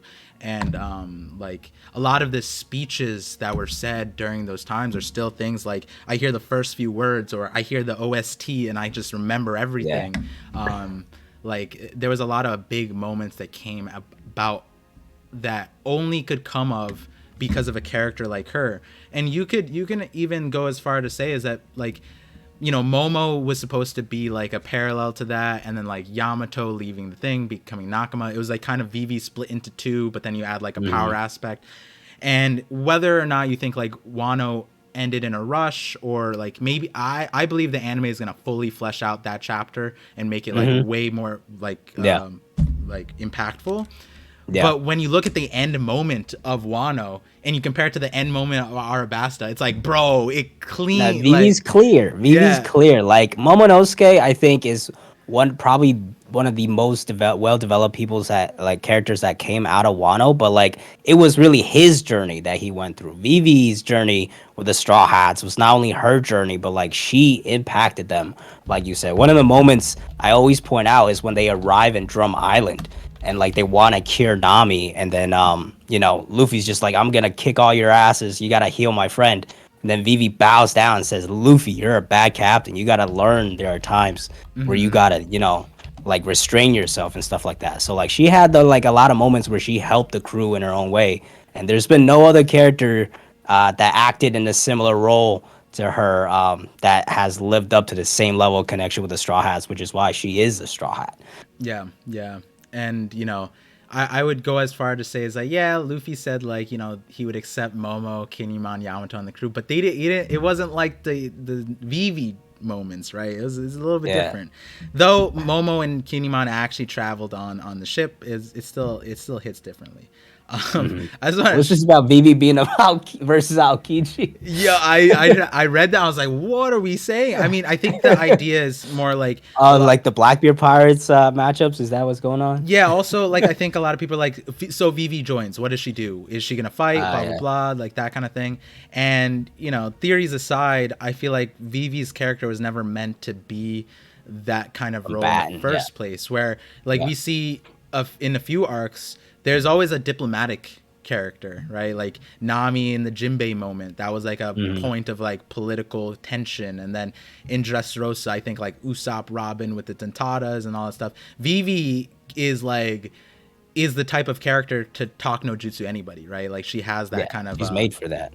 and so going to the last saga, we're gonna probably get a lot of characters that it's not necessarily a power differential. To bring them onto your side, you're just gonna need to talk to them, right? And Luffy doesn't do that, right? But like we've seen time and time again where it's like Luffy leaves it up to the rest of his crew because that's not his strength, right? That doesn't mean it's not necessary. It means that like someone else has to take the helm of that ship, and that the ship of diplomacy is Vivi. Vivi is the diplomacy Exactly. pirate, right? Like so wherever that plays out. And I would imagine when it comes to when it comes to like the end stage, when the Revs, the pirates, the world government, or the Marines all like band together, it's like someone's gonna have to talk some sense into these factions. It's gonna be messy. Yeah, so Vivi is the one to clean up that mess, for sure. Absolutely. Phantom Greyfire says Vivi seems to be set up for sort of leading the new world Luffy will create after the revolution. Exactly what we just said. Yep. That mind rope. And then here, let's read some of these other super chats. So DJ BJ32, thank you for the $5 super chat. He said, I agree, Saul fake out death is an exception to all the fake out deaths in One Piece. I'm not afraid to admit it, but I cried with Robin's panel. And then he ends with the she. Cry away, man. Cry away. I find myself doing this a lot, and I'm curious about your experience with One Piece, especially when I'm reading both mediums. People have seen me in the live reactions where I like zoom in on a panel so I don't see the rest of it. But usually when I read something, I have like laser focus, kind of like a horse shutter kind of thing. I'm just like looking at the spot. Yeah. And sometimes I will innately react exactly how Oda draws the reaction next panel. So like I'll be like, and then the character's like, and then they say exactly what I said. And I feel like this, like you said, like Oda guided us through this chapter using Robin's emotions. Do you feel like you do that a lot when you're like reading the chapter? For sure. It's not only the reactions, but a lot of times I'll be like, wait, what does this mean? And then they'll just get answered, right? I'll spend like 2 minutes. I'll be like, wait, hold on, blah, blah, blah, blah. And then I just scroll down. I'm sure chat while watching is just like, scroll down. It's like right there. I get that. I mean, often. That's what's the good progression is all about right there. And like, here's another thing. Do you think Oda's like a hermit question? Like he's not on the internet, but he's on the internet, right? He watches it. Oh yeah. I mean, like think about how much inspiration he takes out of his stories. Like he consumes a lot of stuff to be able to, have that creativity to create this massive world. I'm sure he's like Vegapunking him his own self, just like reading all them books and stuff like that, to locking in his brain to recreate it in his own world.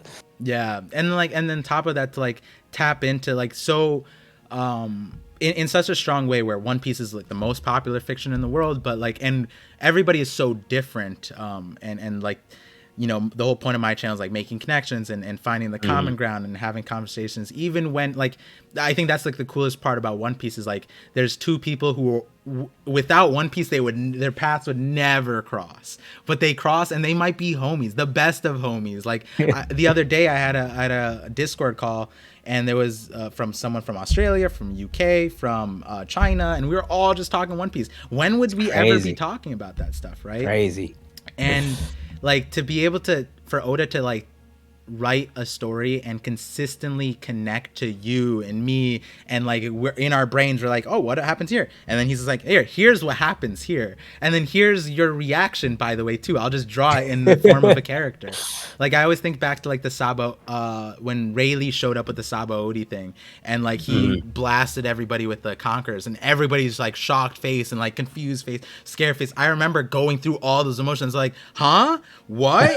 Oh my god, this guy is scary. Like literally panel for panel, I was like, Oda, stop this. Like I feel like personally attacked right now. So it's one of those crazy things. And going back to DJ BJ, like, don't be afraid to admit when you're crying, bro. Like we're all crying. You're supposed to feel things in the story. That's what makes stories great. It evokes the emotion out of you. And if it doesn't, it's probably like just a junk food isekai that you're reading the past time. Yeah, and even more than that, we all universally are expecting to laugh and cry once the One Piece is revealed, right? Like we're all gonna do that one way or another. Like even if the story itself doesn't make you cry, I think the gravity of finally finding out is gonna just bring us all to tears. We're like, oh my god, we're here. Like we're gonna be hysterical, I feel like. Yeah. That's gonna be a moment, man. That's gonna be an iconic moment. Yeah, community. I've been like, as absurd as it sounds, I've been trying to. I'm sure other creators, other people have thought about this, but like as absurd as it sounds, I want to try and make this thing happen where like we somehow get an international like watch party or read like a live reading going for the last chapter. Like we bring like we get a stadium like a esports thing. We get like a stadium, fill it up, and like that. I feel like it would be by the end of the story, 5 years from now or wherever it is, it will be doable. And there's this like huge creator on TikTok. I don't know if you know him. His name is Straw Hat Goofy. Yeah. Oh yeah. So he was at the premiere also for Film Red. Oh, okay. Word. And he posted about this thing with One Piece related. He does Marvel content primarily. He's at the premieres, red carpets. He if you guys go watch Black Panther, the guy before Black Panther airs, he's there talking about it. I missed it actually. Mosh was there, but I missed that part. But I was talking to him and I was just like, yo, when One Piece ends, we gotta start this thing like an international. Everybody flies in to this one spot like the Olympics, and we just get a reading part, and we just like literally bring the community into One Piece. And I feel like we got a taste a little bit about that from like Comic-Con when all the creators who never met came together, and it just made the movie experience so much more fun. I feel like that would be a good thing to look forward to. I mean, that could be a crazy event to put together. It sounds like fun. If it gets organized, I'll go. I'll be there, bro. Yo, we need the community Rayleigh to pull up, bro. What are you saying? We need you to swim there, bro. Man. Maybe one day in the Reverie chat we'll bring it up. I think with the power of all the creators combined, we could get something like that going. I feel like it's possible. At the very least, like a huge movie theater, and then we'll just put it on like on the screen and scroll down that way or something. Yeah, like Scoot right here. He said, hell, I'd fly out to the USA for a mass reading event. See, like, even now, like, the idea isn't super prominent, but, like, I think the idea of it's so epic and romantic. Especially with how quickly One Piece keeps growing and growing and growing. Even, like, the Times Square stuff that happened in New York. That was crazy. Easily. And, like, Mr. Beast, by the way, he's becoming a fan, and so we get that Mr. Beast clout here, bro. Easy, bro. Will literally buy an island to do this, like. and I'm not. Some of the things my viewers know. There's been some crazy, absurd things that I've said in the past, and then they just kind of happened, and they happened quicker than I thought. And all I'm saying is, if we want something to happen, you got to speak it to existence. Yeah, exactly. Throw it in the universe. Throw it into the universe. Hidden Island with the 1066 super chat. Appreciate you, Hidden Island. He said, would you rather sit behind Vegapunk in the movie theater and sit in front of Luffy? That's crazy. What do you say to that? Oh no, I'm taking in front of Luffy. I cannot get blocked like that, man. Just this. It's like a sensor bar in the middle of the screen. Like you're constantly just like a Bollywood movie going back and forth behind the tree. Like that's crazy. Honestly, man. Luffy would probably fall asleep if we're being honest. Yeah. He doesn't care about stories. Really. Unless it's Film Red, because he loves music, so he might stay awake for Film Red. But and then he might punch the screen in the last act. But yeah, let's see some of these. Okay, Time Lord says, thank you for the bits. He says, I can see two sides of the government here. In one sense, they're super incompetent, but in a way, I can see Oda making the government Marines dismissive of the Nika fruit or the books on Ohara simply as a thematic of the government not understanding what Roger said. The strength of the desire of freedom and inherited will of dreams to make stuff happen. So, okay, that, like, they're just complete, like... Just that ignorant, right? Like, I guess, like, you could go that route. Yeah, the way I see it is like they're kind of like they're kind of like the conservatives. Like if we bring it to our world where it's like, with like they don't even want, for a long period of time, it's like they don't want to consider like the devil's grass or something like that. That's what they call it. They dismissed it, right? Without looking into the science or things. They just straight up like void century people, literally void century people involved in that. And so I, like in that terms, why are they like that? Because they're indoctrinated to this viewpoint of how the world should work and what we should partake in, and so that might be like a barricade for them to even care about these books and the Nika fruit. And they're just like you're saying, the ignorance of them not even wanting to know puts them in a position where they're not the best people to suppress it in the first place. And their methods of suppression end up being so over the top in the first place, right? Like Lucia, the Great Cleansing. We don't know what the Great Cleansing means, but I imagine it's excessive. Like, so what do you think about that with the Marines' perspective there? That's like one way of looking at it. At the same time, I just think like because they've been so excessive in wiping everything and so over controlling of everything, it just doesn't make sense that they let these little like pretty important things slide that like it's just like doesn't feel quite right to their nature, and it just still just to me comes across as kind of incompetent. But a lot of people do like to make the comparison of like, hey, real world governments do fall with that issue as well. So it's not that big of an issue at the end of the day. It's just like it's just like continue to happen a few times now where it's like, all right, the world government not as all it was cut out to be. Which like, hey, they're the villains anyway, so it's not that big of a deal at the end of the day. Unless they like get bodied in like seconds when it comes to the final war, like that'll be a problem. Right now it's just like they're letting some things slip through the cracks, which is alright. Yeah, it's interesting because like we've as much as we do know about the Marines and the world government side, we also don't know a lot. Like the God Knights, that was something that was introduced. Yeah. The not the Admiral, Black Horse. I forgot his name. Was it Black Horse? The guy, he was in charge of the investigation unit. Like that's a whole new faction also of like the Marines having an investigation unit, apparently to investigate the the incident on Mary Joie, but they don't have the jurisdiction, which felt like an FBI, CIA kind of thing. Like, oh, we don't have jurisdiction over here. And I was like, damn, this is how the Marines are going to function? Because that brought an interesting thought and almost agenda.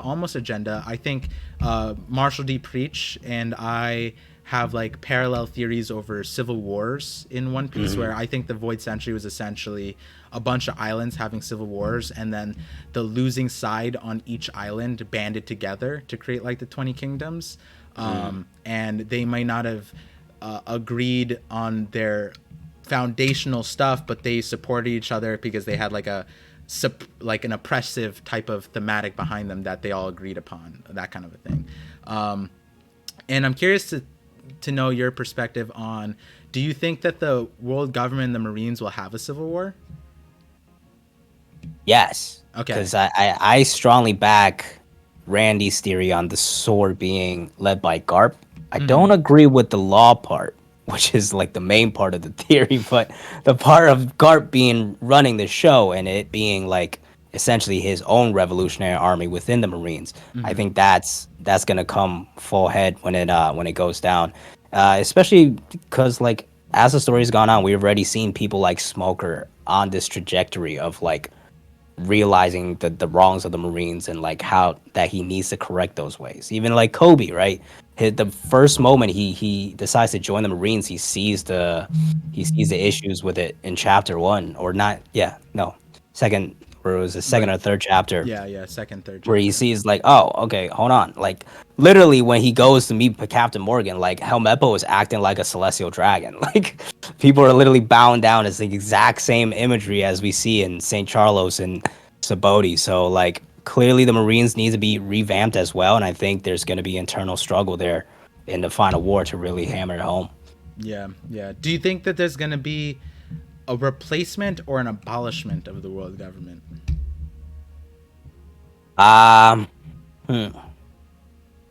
Honestly, I'm not so sure. Like, will they? Because like Dragon, I don't think necessarily the world government is a bad thing. Like the concept of it and having a reverie to really solve things out and stuff like that, that's not necessarily a bad thing. And like Dragon and the Revolutionary Army has even said that we're not after the world government. We want to get rid of the celestial dragons. So Mm-hmm. I think it's all about making sure the power is actually evenly spread and there's not this corrupt, like unknown king just in the back, like actually, pulling all the strings. And then, of course, they're going to get rid of the heavenly tribute and all that Yeah. nonsense too. So it's Yeah. just reformation, in my opinion. It's funny because the heavenly tribute, when you think about it, isn't like awful. It might be like like extortion like levels, right? But like, It's just a tax, technically, you could yeah, say, right? Yeah. yeah, and that is a real thing that all our world government like kind of entities all have some form of tax thing that I think like in the NATO side of things is you can opt in and opt out, and it doesn't necessarily bring you. I mean, at least the U.S. can opt in and opt out, or we can threaten to opt out at least. But it again, it's not like it's a necessary thing. It just might be the way the celestial dragons are doing it is like problematic. Yeah, they're right? just taking all the money and putting it into Marijois. So Yeah, and then funding it's like not this being. the slaves and stuff like that, which is something we wouldn't want our taxes to go to. Yeah. So It's all about the spending plan. We just got to yeah, change the spending plan. exactly. Which will be that again. That's where Vivi character comes in. Is Luffy Yeah. gonna figure it out? Nami's just gonna No. Nami's gonna Yeah, no, reinstate. they're out of there. Nami's like, sure, we'll keep the taxes. So I'll take the heavenly tribute. Yeah, like who on the Straw Hats are actually gonna like regulate that stuff? The Vivi, that's where Vivi comes in. So, And like it works well because Luffy has made all these like connections through all these other kings and queens. So like Yeah.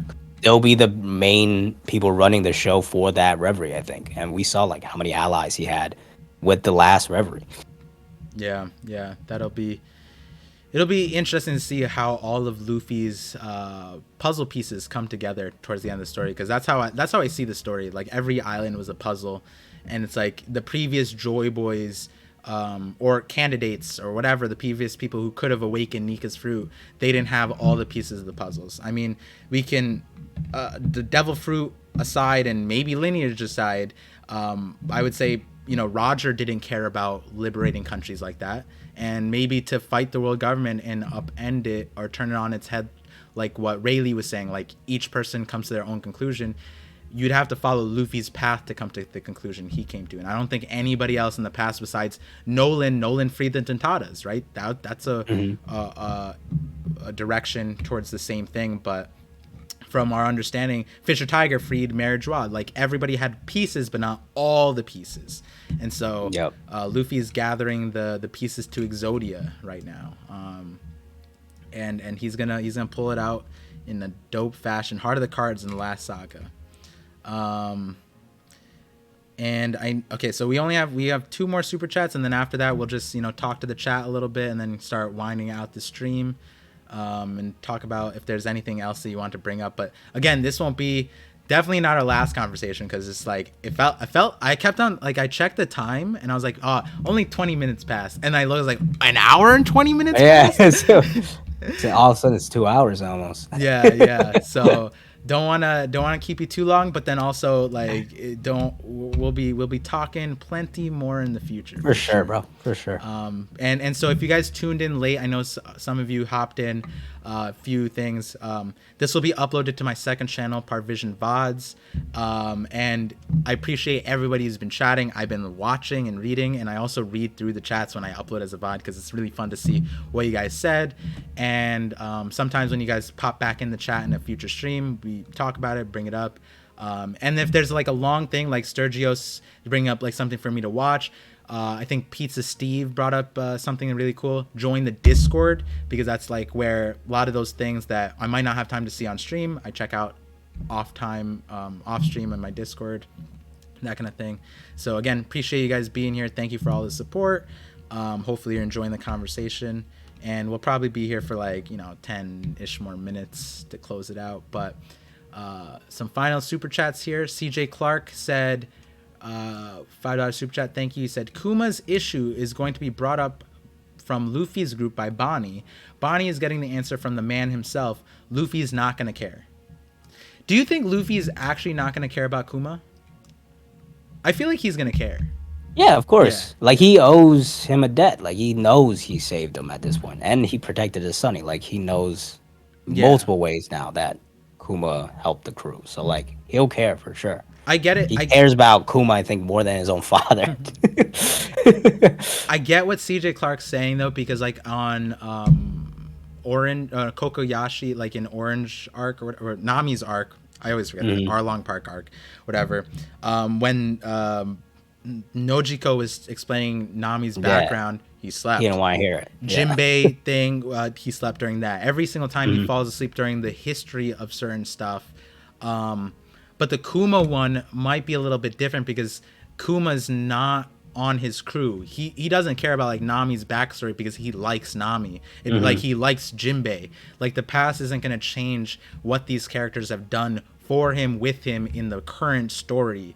Like nothing about what Nojiko said would have changed what Luffy did in Yeah. that arc. Same thing with Jinbei. Jinbei literally broke out of prison with like that. Like regardless of how you look at it, Jinbei is a prison homie with Luffy. If you Yeah. break out of prison with Yeah. some dude, it takes a lot. It takes a lot for you to Yeah, like you knew like those guys are good already. Like he did listen to like Odin's story and like Momonosuke's story, Kinemon's story. He listened through those, yeah, to really yeah. find out more about them.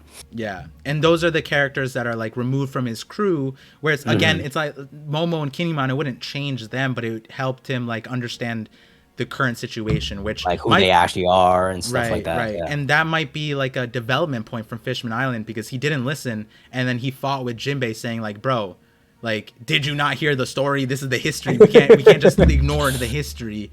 And so as we pushed on in the story, it's like Luffy like understanding the history is important to some degree, right? Mhm. Him like recognizing certain aspects. So, but you know the rest of it, yeah. Bonnie's gonna bring up the Kuma stuff, and I'm super curious to know like the whole Kuma aspect. Where did he enter into the Vegapunk realm, Dragon's realm, right? Because Vegapunk said a year after his conversation with Dragon on Ohara, that's when Dragon connected up with Kuma, made the revs, and it's like that's how the Kuma situation happened. There was no like prior relationship because Dragon and Vegapunk had a prior relationship, and like Kuma's is post that. I would almost think that Dragon and Kuma were homies, and Vegapunk and Kuma might be homies because like again with the Jinbei story, it's like how could you just choose this death over just a quick death or something like that? If you're faced with death, why choose that one where you're essentially dying anyways? And like in my mind, it's like that must mean Kuma trusted in Vegapunk, right? Like, Mhm. but from the story that we get now, it's kind of like Dragon and Kuma were on the same side. Like they started together first, right? Yeah, Yeah. and Vegapunk didn't really know of Kuma prior to Ohara and even post Ohara, and we don't know when Kuma entered that realm. But Hold if on, I want to read the official because like what year was that? 22 years ago. 22 That years ago, yeah, and then a year later they formed. So yeah, it would have been 21 years ago, right? yeah. And it's like again, like Yeah. if I were to give someone my body for scientific purposes to turn me into a cyborg, I'd probably have to like that guy a little bit. You know what I mean? To this extent, like I wouldn't want to be turned into the Terminator. Like my likeness being used like that. That's scary, right? Yeah. I mean, So like we know, like, because Bonnie is estimated to be 24. So when she was a kid, so let's say like maybe 2019 years ago, Kuma was working with Vegapunk to some extent too on yeah, Egghead. So like that relationship is there. Like he was part of the Revs at that point already, yeah. but yeah, it's hard to tell. It's definitely interesting. I can't wait. Do you think we're gonna get Kuma stuff next chapter? Or are we going like Void Century Dragon? Where do you think we're going next chapter? Next chapter, I don't know. I keep thinking like, oh, okay, this is a chapter where like we're gonna slow down a bit and like really like move together like the pieces and stuff like that. But I don't know. Maybe next chapter we do just jump right into more lore. I do think maybe it's about time we get some progression on like how Sword's gonna be involved. Maybe we see like at the end of the chapter, Smoker is arriving or something like that. As far as lore, like we've gotten a lot of lore recently. I just feel like next chapter is gonna be more of an like a progression action chapter to move along the pieces a little bit. Because right now they are flying up now Oh wait, who's with flying up? Vegapunk. I thought. Wait. Isn't yeah, Vegapunk and everybody else is flying up now, right, from the basement. So like, Yeah. it might be a reunion of everybody now, Got shot up. or Okay. yeah, Oh yeah, the Dom shoes. They all started flying. Yeah. yeah. Interesting. Interesting. Yeah, these chapters are so hard to predict because, like, you almost can't say like, oh, Vegapunk next chapter is going to tell us about a giant mecha on his ship and the Yeah. Void Century. Like, you can't predict those kinds of things. When we talk about theories, it's like you can predict what will happen, but it's Not specifically, like no shot. Yeah. yeah, not a chance. Like I talked with Rogers Base, and him, Matt B, and Brago, I think, had the thing about Order 66 and Dragon and Vegapunk being working together back in like 2016. They said, and it's like, yeah, that theory existed, but they did not say, oh, in 7 years time we're gonna find out. Yeah. Like, that's not how it usually goes. And then for this one, it's like, even if it's easier to predict, oh, next chapter this is gonna happen. I've done that. Plenty of people have done those kinds of things, but ain't no way people are gonna come out and be like, oh yeah, Vegapunk's forehead is gonna be the size of a planet. Like, that's definitely a harder one Yeah, to totally. bring up. Yeah. And if there is a theorist or someone who brought up that detail in the chat, and you guys know about that person, send them to me on the Discord. I'd love to read more of their stuff because that's a fun one. And yeah, so the last bit was saying, from Time Lord, it says, where do you think the other kind of giants come from? Given Saul wore a cowboy hat, perhaps Saul type giants come from a Western themed island, something we have yet to see in the story. Since you have an LBAF agenda, did you catch when Saul was explaining to Robin on Yeah. So Ohara? he's from the South Blue. Yeah, and he talked He about said it. giants, like He's the LBAF ones are savages, and it's like, it kind yeah. of feels like there's other giants. So like, what do you think about this question? Clearly, there is like I'm guessing he didn't just get stranded in the South Blue or something like that. So I do wonder if there's like another settlement. But I would imagine they've all come from the same place, and it's just like a dispersion of just throughout history that they got separated into these different places. Like even like as isolated as Wano is, we have a place like the Shimotsuki village, right? So Right. like I feel like it's not like Elbaf has like a closed door policy. It's just like it's not crazy to think that there are outside of Elbaf some settlements of giants and stuff. Yeah, yeah. Actually, now that I think about it, oh wow, that wouldn't fit in things. So I have the Civil War one is my Amatsuki. The title is like Toki lied to Odin, and the thumbnail is like catfish, like Toki catfished Odin, and that meaning it has like so many meanings to it. I wrote it with one meaning, and then a future theory added to the meaning, and I didn't even realize. But the point being is, I think Wano had a civil war in the Void Century between the Amatsuki and the Kozuki. And so the chat, if you haven't seen that video, go check out that video. But to explain to Zach real quick, it was like, when you think about the Amatsuki name, it means heaven moon, and it uses the same kanji because the same kanji as celestial dragons. It's used the same heaven kanji. So heaven moon, and it's not celestial dragons. Technically, it's the heavenly dragon folk. Oh, And so okay. it would explain why there's so many Japanese styled places outside of Wano that are just kind of forgotten. For example, one of the best ones is Marineford. Marineford is a giant crescent moon shaped island with a Japanese castle that looks exactly like Odin's castle in Kuri. And so the idea being that, like, yeah, like you said, that we have the Shimotsuki village, but on top of that, we have the Marineford. Toki, who has a time fruit, wasn't on Wano, and she explained it as if she didn't know of Wano despite being an Amatsuki clan member. And so with that, it's like there's definitely an idea that, like, once you're in a civil war or any kind of like genocidal type of thing, look at what happened to Kurozumi, right? They had to flee, and then we got Higurashi, who was off Wano from what we can tell for most of her life, apparently. And so we get a current timeline example of what might have happened to the Amatsuki that pushed them to leave. Same thing with the Kurozumi. The Kurozumi were pushed away from essentially a misunderstanding where it's like this one guy did a bad thing, but the whole clan took the brunt of the crime, and so they were pushed out. And when you think about civil wars, that might apply to every single country. We had the long arm, long leg. They had 1,000-year Yeah. war, and we see True. that example in Brooks' story, where the Brooks story in the time skip was he got isekai'd. He was summoned as a demon lord by the long, I think the long arm tribe, because they were suppressed Yeah. by the long leg. And Hmm. and there we go again with the giants thing. It's like there might be a faction of giants that stayed here. And then here's an example, guys. The Yeti Cool Brothers. They are giants. And even in True. the SBS or in the Viva cards, they're explained as a mystery giant race, I believe. Mm. So we do have a faction of giants that separated out, and aside from Saul. So going back to Time Lord's thing, there could easily be a lot of places that could reflect on why Saul looks like a cowboy, for example. Yeah. And now I'm that like small detail. Now I'm like, oh man, I need to add the Yeah, giants because to the like Civil War it thing. all just kind of adds to each other with how different themes like connect throughout the story.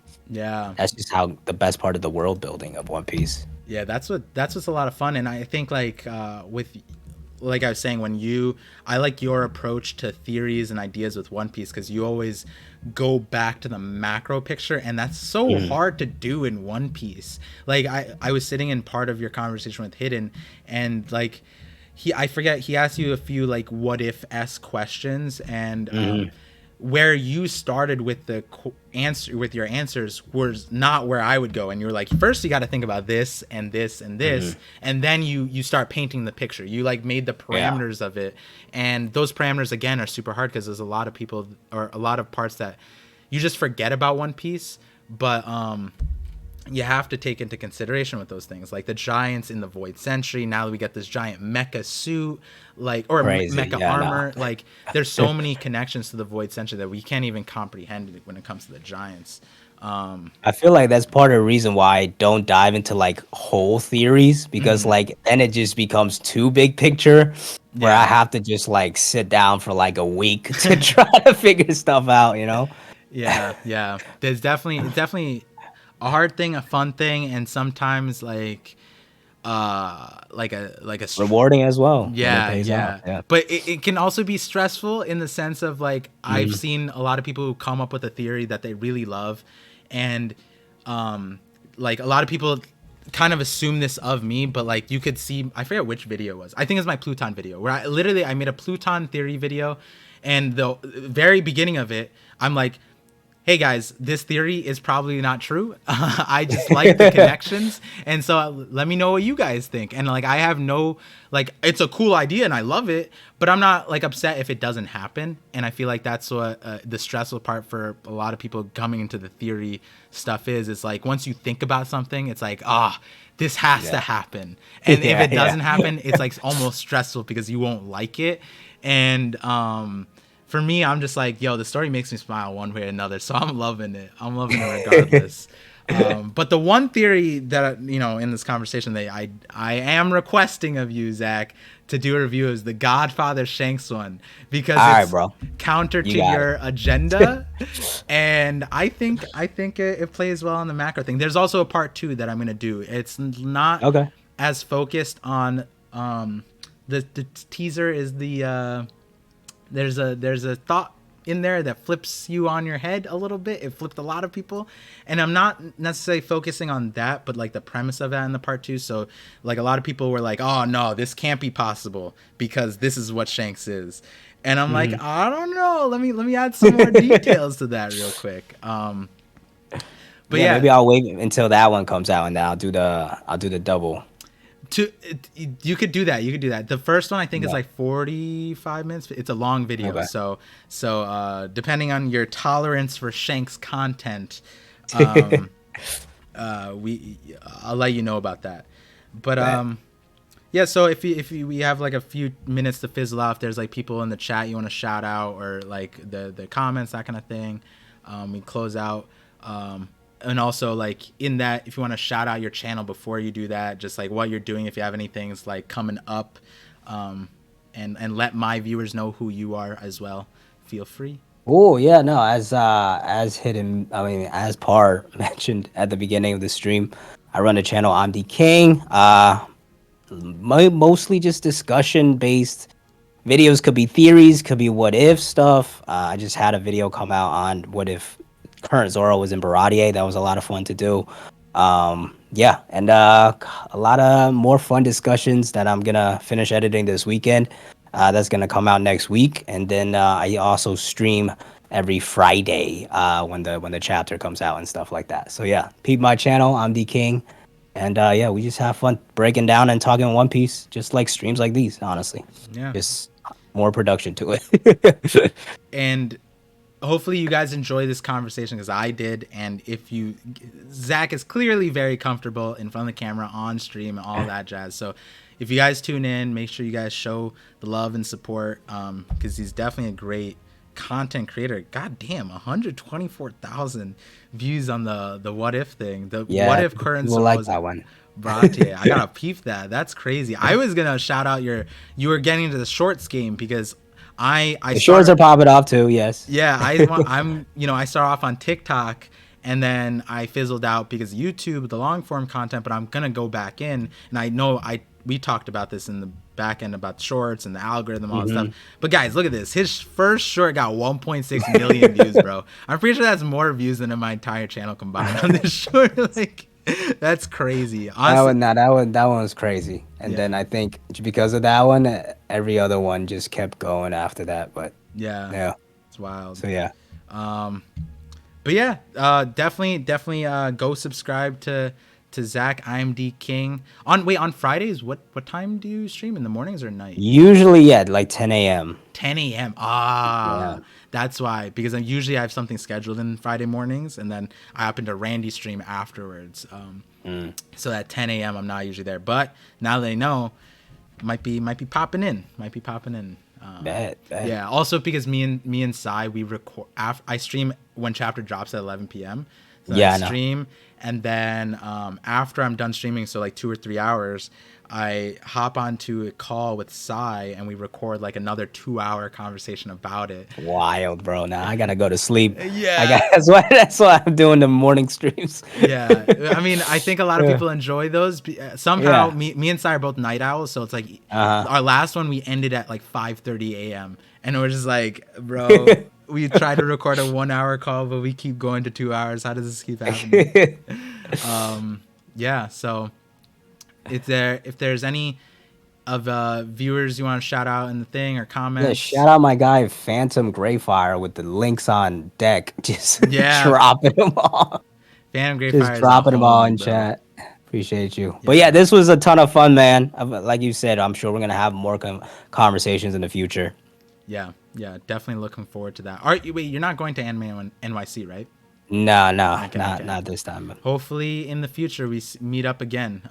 Again, sure. this was really interesting, because unlike other content creators, I met them via a Discord call or their video or something like that. I've seen some of Zach's videos, but I got to know Zach more because he spent like 6 hours, 7 hours together at Comic-Con. We got lost together. We roamed the city. We lost people together, Jay and Mosh and everybody. That was, a lot of fun time. And I think that was really a great learning experience, because I nailed the Rayleigh thing. That I'm pretty proud of that. That was good. That was good. Oh yeah, that was a fun one. But again, thank you, Zach, for blessing me with a great Sunday, great conversation.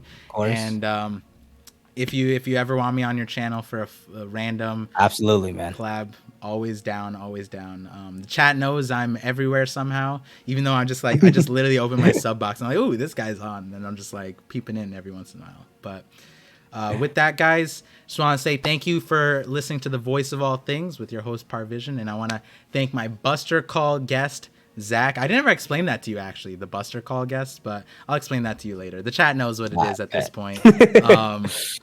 And again, if you guys tuned in late, it'll be uploaded on my second channel, ParVision VODs. Go subscribe there. And on my end, there was a few things in this stream that we touched on. The Amatsuki one was a recent thing that we talked about, the Civil War.